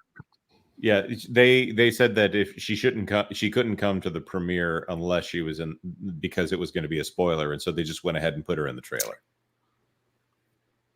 Oh, okay. Now, to balance this out, she is also Jackie in the Acolyte, so she's got that and this in the same year. Yeah, I think she had that Jackie stink on her. Was Henry Cavill at the premiere? That one. Was when they talked about, we're not going to treat you like crap. The studio down the street did. I thought that was hilarious. I loved that. Another thing that I loved about this film is the last thing. I loved that the villain was a female and an unrepentantly evil heifer. I loved that. Yes. Especially when they almost had her twist to the good side. I was like cringing at that moment, like, please don't. And then when she comes in and does the puppet thing, which is one of the best effects in the movie. And I noticed, I watched to the end like most everybody else did. ILM didn't do the effects for this. Weta did. I think that's why the effects are better in this movie. How does this movie have much better effects in the short time it was made than most films being made these days, period? That just got answered, I think. Probably because it's Weta. Yeah, dropping ILM, which is a huge thing inside Disney to not use them. Yeah. Most people are using Weta or DNEG because they did Oppenheimer, I believe. Oh, wow, really? So, Lorena, I know, though, that you've got to go. Tell the folks out there where they can find you on this great, big, beautiful web. Oh, well, folks, you can find me on Instagram. You can find me on X. You can also find me on YouTube. I had a stream a little bit earlier this evening doing my review of Deadpool and Wolverine. I have a non-spoiler portion of the review and a spoiler portion of the review. So those chapters are in there. So if you don't want to be spoiled, you can watch the non-spoiler part. And if you want to be spoiled, just watch it all. Absolutely. So thanks for having me on. I'm sorry, my allergies are killing me right now. So, all right, well, hang in there, Lorena, and stay out of the Communicore, please. It's a barren place. You don't want to go. I will. A wasteland like the void in the center of Epcot. That's basically what comedic horror is. Yes. All right. Well, let's continue right along with our spoiler review now. Let's talk about all the Deadpools that showed up, and Ron, Nolan, Tom. Yeah. Towards the end of the movie, just all of a sudden they just show up. I was a little Deadpool you can imagine. I was a little Nathan disappointed. Fillion, Matthew McConaughey, what's her face? Blake Lively. Was that Is Blake? Blake Rose Lively, kids. Lady Deadpool? Yep. But you don't get to know any of those Deadpools very well, though. Right, those were quick. Not cameos. really. Just the Canadian. Yeah, very one. quick. Just the Van Wilder one. That whole scene, what was anyone else in awe at that scene when they were actually fighting them? Because I am like, yes, it was John Wick-esque. A prolonged shot, all with pretty much no cuts until a certain point. And it was weird for a Marvel movie to actually do that. And I like thought the about callback to Nolan at the end when you see the thing getting hauled away and it's all full of blood and stuff. Absolutely. All right, so let's talk about cameos that didn't happen then. Were there any cameos that you guys were hoping for that that did not come through? Yeah, Captain America. well, you thought at the beginning you were going to get Captain America. I know that was such a great bait and switch, though. That was the best way to use a bait and switch, because he shows up and you're like, oh my gosh, because he was Captain America earlier in the movie in the footage that Deadpool was watching. So when they and of course, right up until that point, Deadpool's revering him as such, and then he's like, oh, he's gonna say it. Flame on! And it was like, I mean, I think my theater erupted at that point in time. It was awesome. So I was worried because they brought up the Hulk, and I thought, please, I do not want to deal with Mark Ruffalo in this movie. He's please. barely in it. Yes. That was just CGI only, right? Though. Well, I mean, I don't know if you guys had mentioned this in this spoiler-free part. Yeah, it is just CGI, real quick. But basically, like, it was this movie. Like, there is probably some homework that's involved, but I think most people will be able to enjoy it for the main storyline without having seen Loki and a few other things. But don't expect this movie to be like a savior of the MCU or setting up like anything that goes beyond this. If anything, it was really just a love letter to Hugh Jackman, a tipping of the hat and saying goodbye to not just Fox X-Men, but Fox in general. Well, let me ask you about that, Tom, because they talk about over and over that Hugh Jackman's going to be doing this until he's 90 now. They do, but this movie is left on a way that it could either be the ending or they could continue with some Deadpool. Well, here's why I think we will get Hugh Jackman, in addition to reporting I've been doing for years that he was signed to a multi-deal instead of just one. But the reason I think that we'll get more of Hugh just on a strictly marketing standpoint is the audience is going to walk away from that thinking it's a joke, but yeah, we want Hugh Jackman back. So give us Hugh Jackman or we're going to be disappointed now. Well, and we got to remember though, this is not in the Avengers. You got to remember though that Deadpool is not, and this Wolverine are not in the 616 universe at the end of the film. Yeah, totally agree. So you got to keep that in mind too. Like, and I think it's the same universe that Venom and stuff are in, if I'm not mistaken. But yeah, it's in that 10,005 or 85 or whatever the hell world. Well, let's do a money question, Tom. If you put Hugh Jackman and Tom Holland together, how much money are you going to make at the box office? Spider-Man, Wolverine team. Oh yeah, that'll be great. If they team them up, all three of them, and I think that's a good possibility. That's big bucks. Oh yeah. See, I already think this movie might be one of the biggest, if not the biggest film of the year right now. I mean, they're already reporting. So you're saying it will make $1 billion? Have you seen what they're reporting so far just for tonight's sales? No, I was checking before the show started. Their estimate, the estimate just come out here a little bit ago. They're looking at 35 to 40 million or more just for tonight. Wow. That is huge. So it'll definitely probably be the biggest R-rated opening, and it just has to beat Joker, I think. And then once it crosses the $1 billion, and then it'll beat Joker altogether. Yes. And it's basically looking at probably a $200-some million opening weekend, if not close to 200 million. If you figure 30, if you figure 40 tonight, 60 tomorrow, another 50 or so, 60 on Saturday. If 40 holds for tonight, and it might go up, but if 40 holds for tonight, this is a $200 million domestic opening. That's big. It could be a $400 million weekend. Oof. Oh my goodness. Okay, so I have to ask: did Taylor Swift end up in this movie? No. Surprisingly, they already confirmed that she wasn't. No going to. I T-Swift. thought she was going to be Lady Deadpool at first, but yeah, no. Was there any? Were there any aspects of this film? Because there was a thing about fake leaks that made it out onto the internet. Was there anything fake that actually did make it out onto the I internet? think there was like some rumors about like Patrick Stewart and a few other people that didn't show up. I think Liev Schreiber was another one that was rumored but didn't show up. I'll tell you who I wished would have shown up.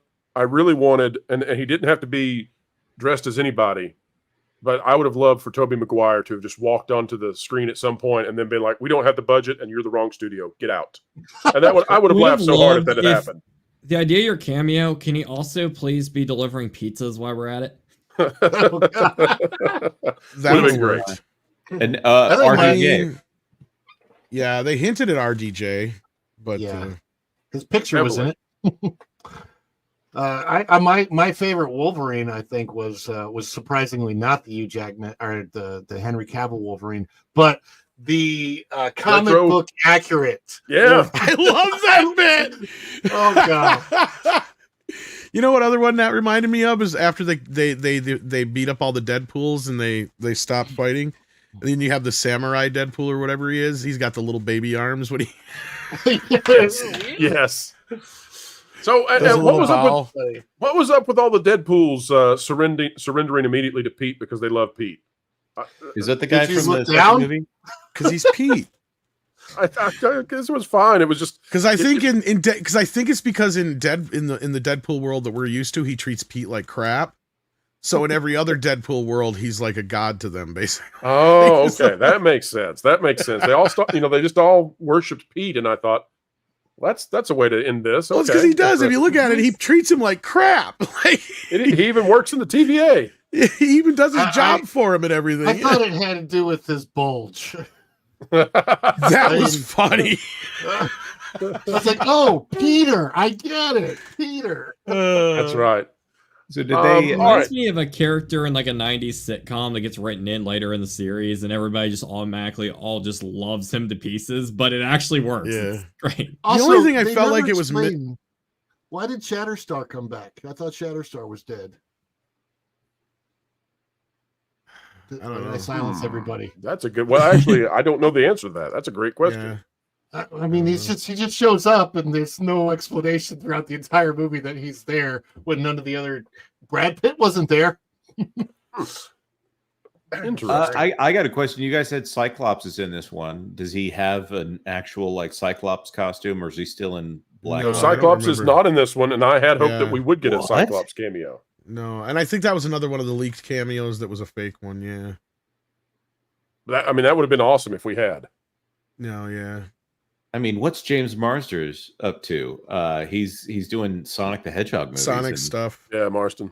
The only thing I wish they would have We done did get a during Batman the Deadpool. joke, by the way. Yeah, we did. And it was a great Batman joke. It was fantastic. I wish they had done an old pool or an older Deadpool and had like Chevy Chase show up in like a cameo or something like that. I think that would have That's a been great idea. hilarious. That's a great idea. If they That was the gone only the, time I thought they missed out on something good, but yeah. if they would have gone the Christopher Reeve route that they did in The Flash, I would have loved to have seen Bob Hoskins show up as Wolverine, who is the original cast actor. Yes, that would have been fun. That would have been fun What? too. Yeah, that would have been fun. He was initially they were originally going to have him play Wolverine. How back in the would day. they have done what? Well, Bob they is do with basically Chris- what Wolverine is in the comic book. yeah, he did look like that at the time, and it would have been great. But in the Flash, they brought Christopher Reeve back, which I didn't like the way they did it there, but but the Wolverine cameos, I think that might have been, I don't know. There's a lot of my favorite parts of this movie, but I love. I wish the Wolverine montage had went longer, and I wish we'd had like a literal montage song in it. That would have been a lot it of probably fun. did it, but I feel like it. That's the thing. You guys were mentioning the pace when I come in. I actually disagree on the pace a little bit. I felt like this is one of the better paced films, period, we've gotten in a while, not just Marvel films, because the 2 hours just kind of flew by to me. right? And it's the first time I didn't start feeling antsy, like I want to go to the bathroom or anything like that. I was like, well, I'm you know, holding this shit. when Deadpool literally looks in the camera and says, "Hang on, folks, we're in the home stretch here." Yes, that helps. It does help, but it does also make me feel like there is a good half hour of this movie sitting on the cutting room floor. Well, when he did that, Tom, I thought that's a Muppets joke. They're doing Muppets jokes now. You know, that kind of reminded me of it. And I gotta give this credit because, you know, usually when you get towards the end of certain movies, you know, especially when it comes to pacing issues, you kind of start being like, okay, this is the final fight with the villain, yada yada yada. They're probably about to start wrapping up. But when he said, "There's like we're at the home stretch," that pretty much implied, oh, we got more here, and now I could just enjoy just being blindsided by everything else that happened. I thought that was both a clever way to help pacing, but also it made a huge difference in audience anticipation, which I think a lot of recent superhero movies have just completely lost. Yeah, this is a real ABC movie outside of the cameos and Easter eggs, as far as like. Was anybody shocked that the Sabretooth battle was just a quick decapitation? This is where I think there's a lot of stuff left on the cutting room floor. You've been waiting decades for this, folks. It's like, and Deadpool literally builds it up, and then it's just swink. It's like Indiana Jones versus the samurai. It's so funny. And then the other joke was, "Is this our Juggernaut of the year?" That was a great joke, you know, because so many people have played Juggernaut now. So another great one. All right. Well, Tom, I don't think you got a chance to weigh in on your thoughts about them ripping Disney and sort of making fun of where Marvel is right now. I thought that was fascinating. Kind of going off of what I was saying before about the healing thing, right? Like, we do know, like I said, Disney as a whole, no. But we do know that Feige, I've been hearing, and I don't know if you guys have been hearing the same things, but I know I've been hearing other people. A year he's kind of licking his move. wounds. He knows they effed up. They even say it in this movie. Like, they literally have the line, I'm paraphrasing, but it's like, Deadpool says, like, we know we screwed up this whole multiverse thing. Oh, yeah, that was one of the greatest lines. Admittedly, Was this thing has been downhill since Endgame, he says, or however I'm paraphrasing, but that's basically what he says in the movie. And he rips into that. He rips into a few other things. In some ways, I feel like they went light on Disney. In other ways, I was like, dang. You know, so like, and not just Disney in general, but I think everybody was willing. Like, this movie felt like almost like a roast. Right, like you even have a divorce joke with Hugh Jackman, which was, you know, like a big deal too. Like, so like there again, and that's maybe an inside baseball joke at the same time, but a lot of those jokes just had me kind of going, oh man, I can't believe they went there. So maybe that aspect of the film has me liking it more, and that's where I'm wondering if 5-10 years from now this movie will be as good. But that being said, I do think it's got a bit of Family Guy syndrome. A little bit. I almost was going to say it's almost like a South Park episode in some ways too. It felt like it sometimes, which is not a bad thing. South Park. It was very. That's one of the best things I've heard so far, Tom. Very South Park-esque. It very much had like almost like, Jesus, did Trey and Matt write this or what? In some bits, like it is. And the fact that it has that many writers and it's still this good also says a lot about the film. But as far as them I do hope. I know we have a few films yet, like Captain America and a few others to get through, but I do hope that this movie is a sign that, you know, there is some healing that needs to go on in Marvel. They do admit that there was some mistakes made. Maybe it's a sign that there is a light at the end of the tunnel once we get past all this garbage, because, pardon my French, but I have been calling this movie an island in a sea of piss, and it is. That's apropos, considering that's why Deadpool says Wolverine wears yellow. It is. Right? And I loved Ryan Reynolds in this movie, and Hugh Jackman. Both were just amazing. Their chemistry was amazing. So yeah, I know Ryan Reynolds. By the way, just want to point this out. Heath Nielsen's had this up here for a while. 199. Hey, Pro, put up both as good actors. I think this is talking about Hugh and we took a vote. Yeah, we took a vote out in the audience who was the better actor. But they're both phenomenal. You're exactly right. And I can't. They've both been in great movies. Well, just in this one alone, they're both giving it their all, and that's what I said about it almost being like a roast, right? Like you have both of them. You know, nobody phones it in. At each other. Yeah, no, not at all, and not even Wesley. Wesley's probably my favorite part of the whole movie. He's having fun, man. Especially considering how close I was. I don't think you and I had known each other yet when this happened, but I used to write with a guy as a script doctor, as a ghostwriter from time to time. And this guy was going to be on the team if Wesley had worked on Blade. He was going to be part of Wesley's team. So he was giving me like the inside scoop as everything was going down. And it went down a lot like it did with the Mark Ruffalo, Edward Norton thing, from my understanding. Because Wesley wanted to play Blade. But either he didn't understand why they wanted to do Blade's daughter, but basically what I got is they wanted him in a Whistler role. Now, I don't know if that meant they wanted him to be Blade handing off the torch, or if they just wanted him to literally play that character. That I never really got the heads up on. But basically, at one point, Wesley's like threw his hands up and walked. And that's why I was surprised he showed up, because it was like a day or two after that was when we got that announcement that Marasha Ali was playing Blade. It was all just like boom, boom, boom.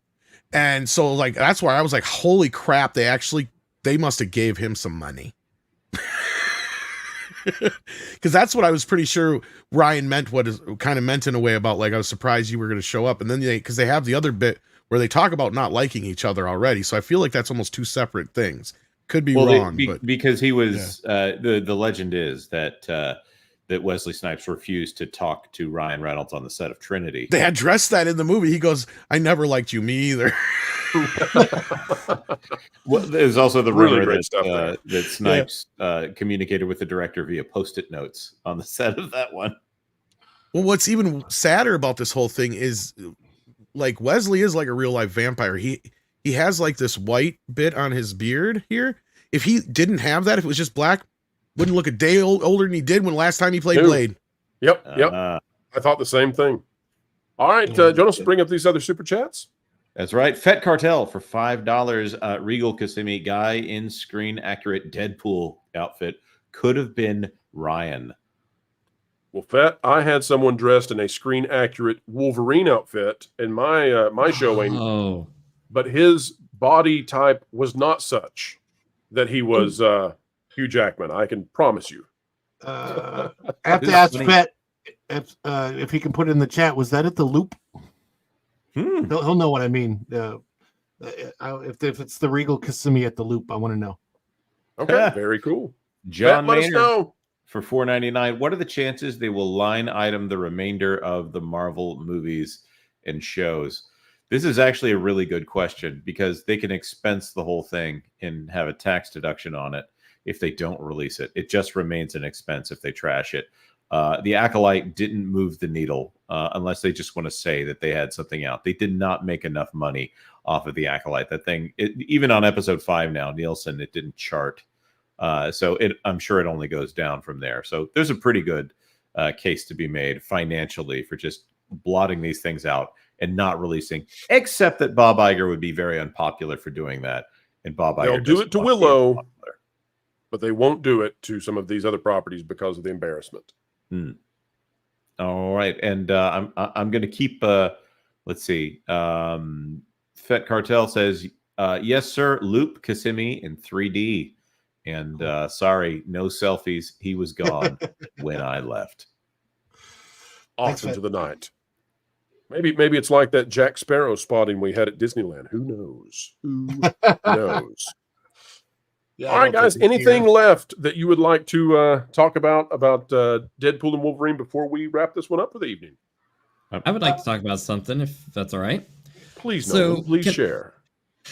Can I say about how they managed to make Wolverine's yellow suit a subplot that nearly makes you cry because of how tragic the reason he wears that is? Because I, in a million years, wouldn't have expected him to go that route. I was expecting it to be the butt of all the jokes in the movie and such, but that connection between the loss of those around him and wanting to wear that to honor them, that was amazing. And combining that with the hype people have had for 20-something years to see this character dressed like that was huge. And keeping a little bit on the topic of that, when they did that little flashback thing during the credits and they were playing Green Day at the end, and it was really something, as someone who really grew up with the X-Men films, it really gives you such a deep appreciation for the ups and downs of the Fox universe, and finally giving you that closure I personally am very happy to finally see. It was a went little out on a bad note. bittersweet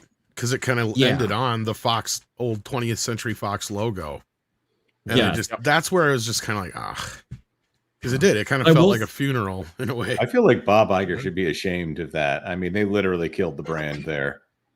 He should. Yeah. But no, I didn't mean to interrupt you. Sorry, Nolan. But no, it's you're funny good. you mentioned that because I was talking to another kid who was young, like probably 20 something, and I pointed out that he goes, God, it's funny we've had, 5 Batmans and X amount of Spider-Mans and da-da-da-da-da, but we've only had one Wolverine. I'm like, yeah, he's been playing the character for 25 years. He's like, 25 years? I'm like, yeah, it's been 25 years he's been playing the role.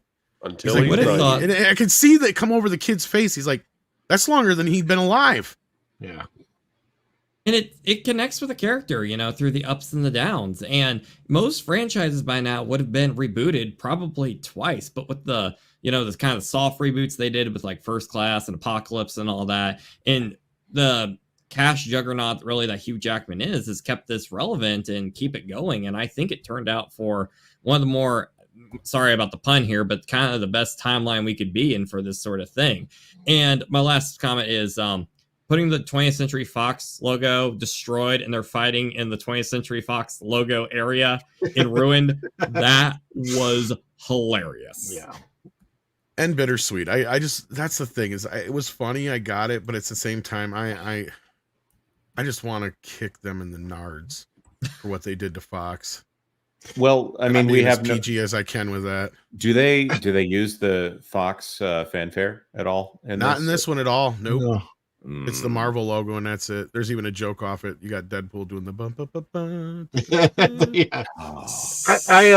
I have to say that Jennifer Garner did the best job she's ever done at playing the character of Elektra, which I was really surprised about because I really, really enjoyed the Elektra from the Daredevil series on Netflix, and I thought maybe I would have liked her better, but Jennifer Garner nailed it as Elektra in this in a way that she never had in her own movies back almost 20 years ago. Nobody brought their B game to this. Everybody came with the best performance you could hope for. Every single person. It was amazing. So you've got Elektra. Do you have Daredevil?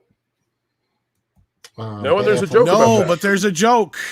Yeah, we're in spoiler territory. Go ahead and tell it, Tom. Oh, well, basically, he says something about, what about Daredevil? And Elektra hints that he already died. And he says something like, oh, poor Ben. And she's like, meh, something like that. If I remember correctly, the whole joke. But yeah, it's like... Yeah. It was good. It was great. Folks, depending on your proclivity for profanity and violence, it'll determine how much this movie you'll be a fan of. Probably. But if neither of those bother you, I think you'll love this movie. So, and it's just up to you. Not a kid movie, though. Not at all a kid movie. Keep the single-digit agers out there away, I would say. But as always, you are the parents. It's ironic. It's ironic. Don't you think? That this movie is the best thing to come out of Disney in a long time. I like really do this think. movie. I can't say that there's no more irony that a movie making fun of Disney is the best thing to come out of Disney. It was very Shrek-esque. It was very Shrek-esque. It was mocking Disney, and we were all having a good time watching that happen. All right. Well, Ron, tell the folks out there as we get ready to head out, tell them where they can find you on this great, big, beautiful web. Oh, goodness. Every morning at 10 a.m. Eastern time, I have a show called The Daily Dish where we talk typically about theme parks. I'll probably talk about this tomorrow just because it's so relevant right now. But typically I talk about what's going on at theme parks and what news is out there that is relevant to the theme parks on The Daily Dish, which leads right into Culture's 6-minute daily Culture Casino. He was here earlier tonight. And, of course, I also do vlogs on the channel. Follow the Bradley's Fun is the name of our YouTube channel. And you can find me on X, Facebook, Instagram under Follow the Bradley's Fun. You still doing GeoCities, Ron? Still doing that one? No, I'm not doing GeoCities. MySpace, Angel Fire. No MySpace. No, yeah. But yeah, you've got fans. You've got Nolan. You've got fans. Where can they find you? All right. This is SlamFest 99. It was an event that was held in Las Vegas, Nevada. Nintendo organized the event to advertise Super Smash Brothers. The event became lost media. There was a live stream, and it was very limited coverage due to real-world issues going on at the time. And if you're interested in finding out the story behind these characters and the crazy story behind it, I have a little documentary on it called SlamFest 99 in my series Lost in the Files, where I cover video game hoaxes and urban legends in lost media. And if you like seeing what I have to say here, my opinions, I'm on an amazing channel called That Gameplace. All the credit goes to the people I work with. They give A+ analysis of everything going on in the gaming cultural landscape. And it might sound hokey, but it really brings that authentic feeling of hanging out at an arcade with your friends. And it's a lot of fun, and I really recommend checking it out. Culture works his butt off. Like, it is a great time. He does. Please. He does. Don't miss their exclusive report on where Peely might be next. I've got to back up Nolan on this one. First of all, Nolan does a great job on the channel, and the live streams have been killer. We had John Trent joined us on the Wednesday show to talk about Yusuke and all the mess around that, and it was a great live stream. Fantastic conversation. So good. So good. So good. I guess you could say that all of you over there at That Game Place, well, you're the one who's out of this world, sweet baby. You're the. Sorry, it was requested. We have to give it to the fans out there. And finally, I recently found out that the legend. What's that? What's that, Nolan? Oh no, I was just gonna say I recently, just the other day, found out that on Alf's planet that cats are actually a delicacy, and that means I now actually hate Alf almost as much as Mexican Iron Man. I just want to share that with the viewers. I'm at that point in my arc now. The poor Melmacians. All right, Tom, you are not an inhabitant of Melmac as best as I can tell, but you are an inhabitant of a place called Mead, where the honey is sweet and the news is frequent. Tell the folks out there where they can find you, although surely by now they know of the legendary Midnight's Edge. Tom Connors of Midnight's Edge and Midnight's Edge After Dark. He's got news for you. The fact he can do this without moving his mouth, I never knew you were a ventriloquist. It's amazing. That was. Oh, Morgan's. I need one from legendary. Morgan. Jonas has to do it for me though. That I was just thinking about that as I was listening. I feel so bad. I've kept you waiting on that for months. Nah, there's a few of them. That's all right. No worries. No worries. They love the ones that you do. I've actually tricked some people into thinking it's Morgan. Like I said, thank you very much for tuning in to Mead Radio. Yes, you're listening to Tom Connors. Got him tied in my basement. But yeah, thanks for having me. I love getting to hang out with you guys. You can find me on Midnight's Edge After Dark. I'll be heading over to TNT after this if you want to hear some more Deadpool and Wolverine talk. And that is where I'm checking right now to make sure it'll allow it. It will. That's where we're going to be sending all of you out there. If you'd like to enjoy, you don't have to do a single thing. If you still would like to keep up learning what's going on in entertainment, Comics Division is going to keep you united, not divided, despite their name. Folks, we will have insane levels of coverage of everything involving Deadpool and Wolverine, as well as the rest of Disney. And who knows, if Michelle is out there listening, we might just have to have her on. It appears she did not enjoy this movie, and counter positions definitely welcome here. So we will find out what she has to say. Folks, until the next time. Mixed on it. Yeah, there's some. You never know. Folks, we'll see you real soon. Three videos a day. Same way tomorrow. See you early, 10:30 a.m. Eastern. Until then. The mainstream media just can't understand how it is we continue to do what we do. They don't realize that we are powered by you, and you are... 1.21 gigawatts! 1.21 gigawatts! Folks, we've still got decades and decades left in the can. It drives the mainstream mad. Would it make you feel any better if you knew that what we're asking Matt here to do is a holy thing? You see, we're on a mission from God. We're on a mission from God. Now you're gonna put me right back in the joint. They're not gonna catch us. We're on a mission from God. So, folks, as we always say, as we end each and every show here, and we mean it, keep learning, keep growing, and as always, keep having fun.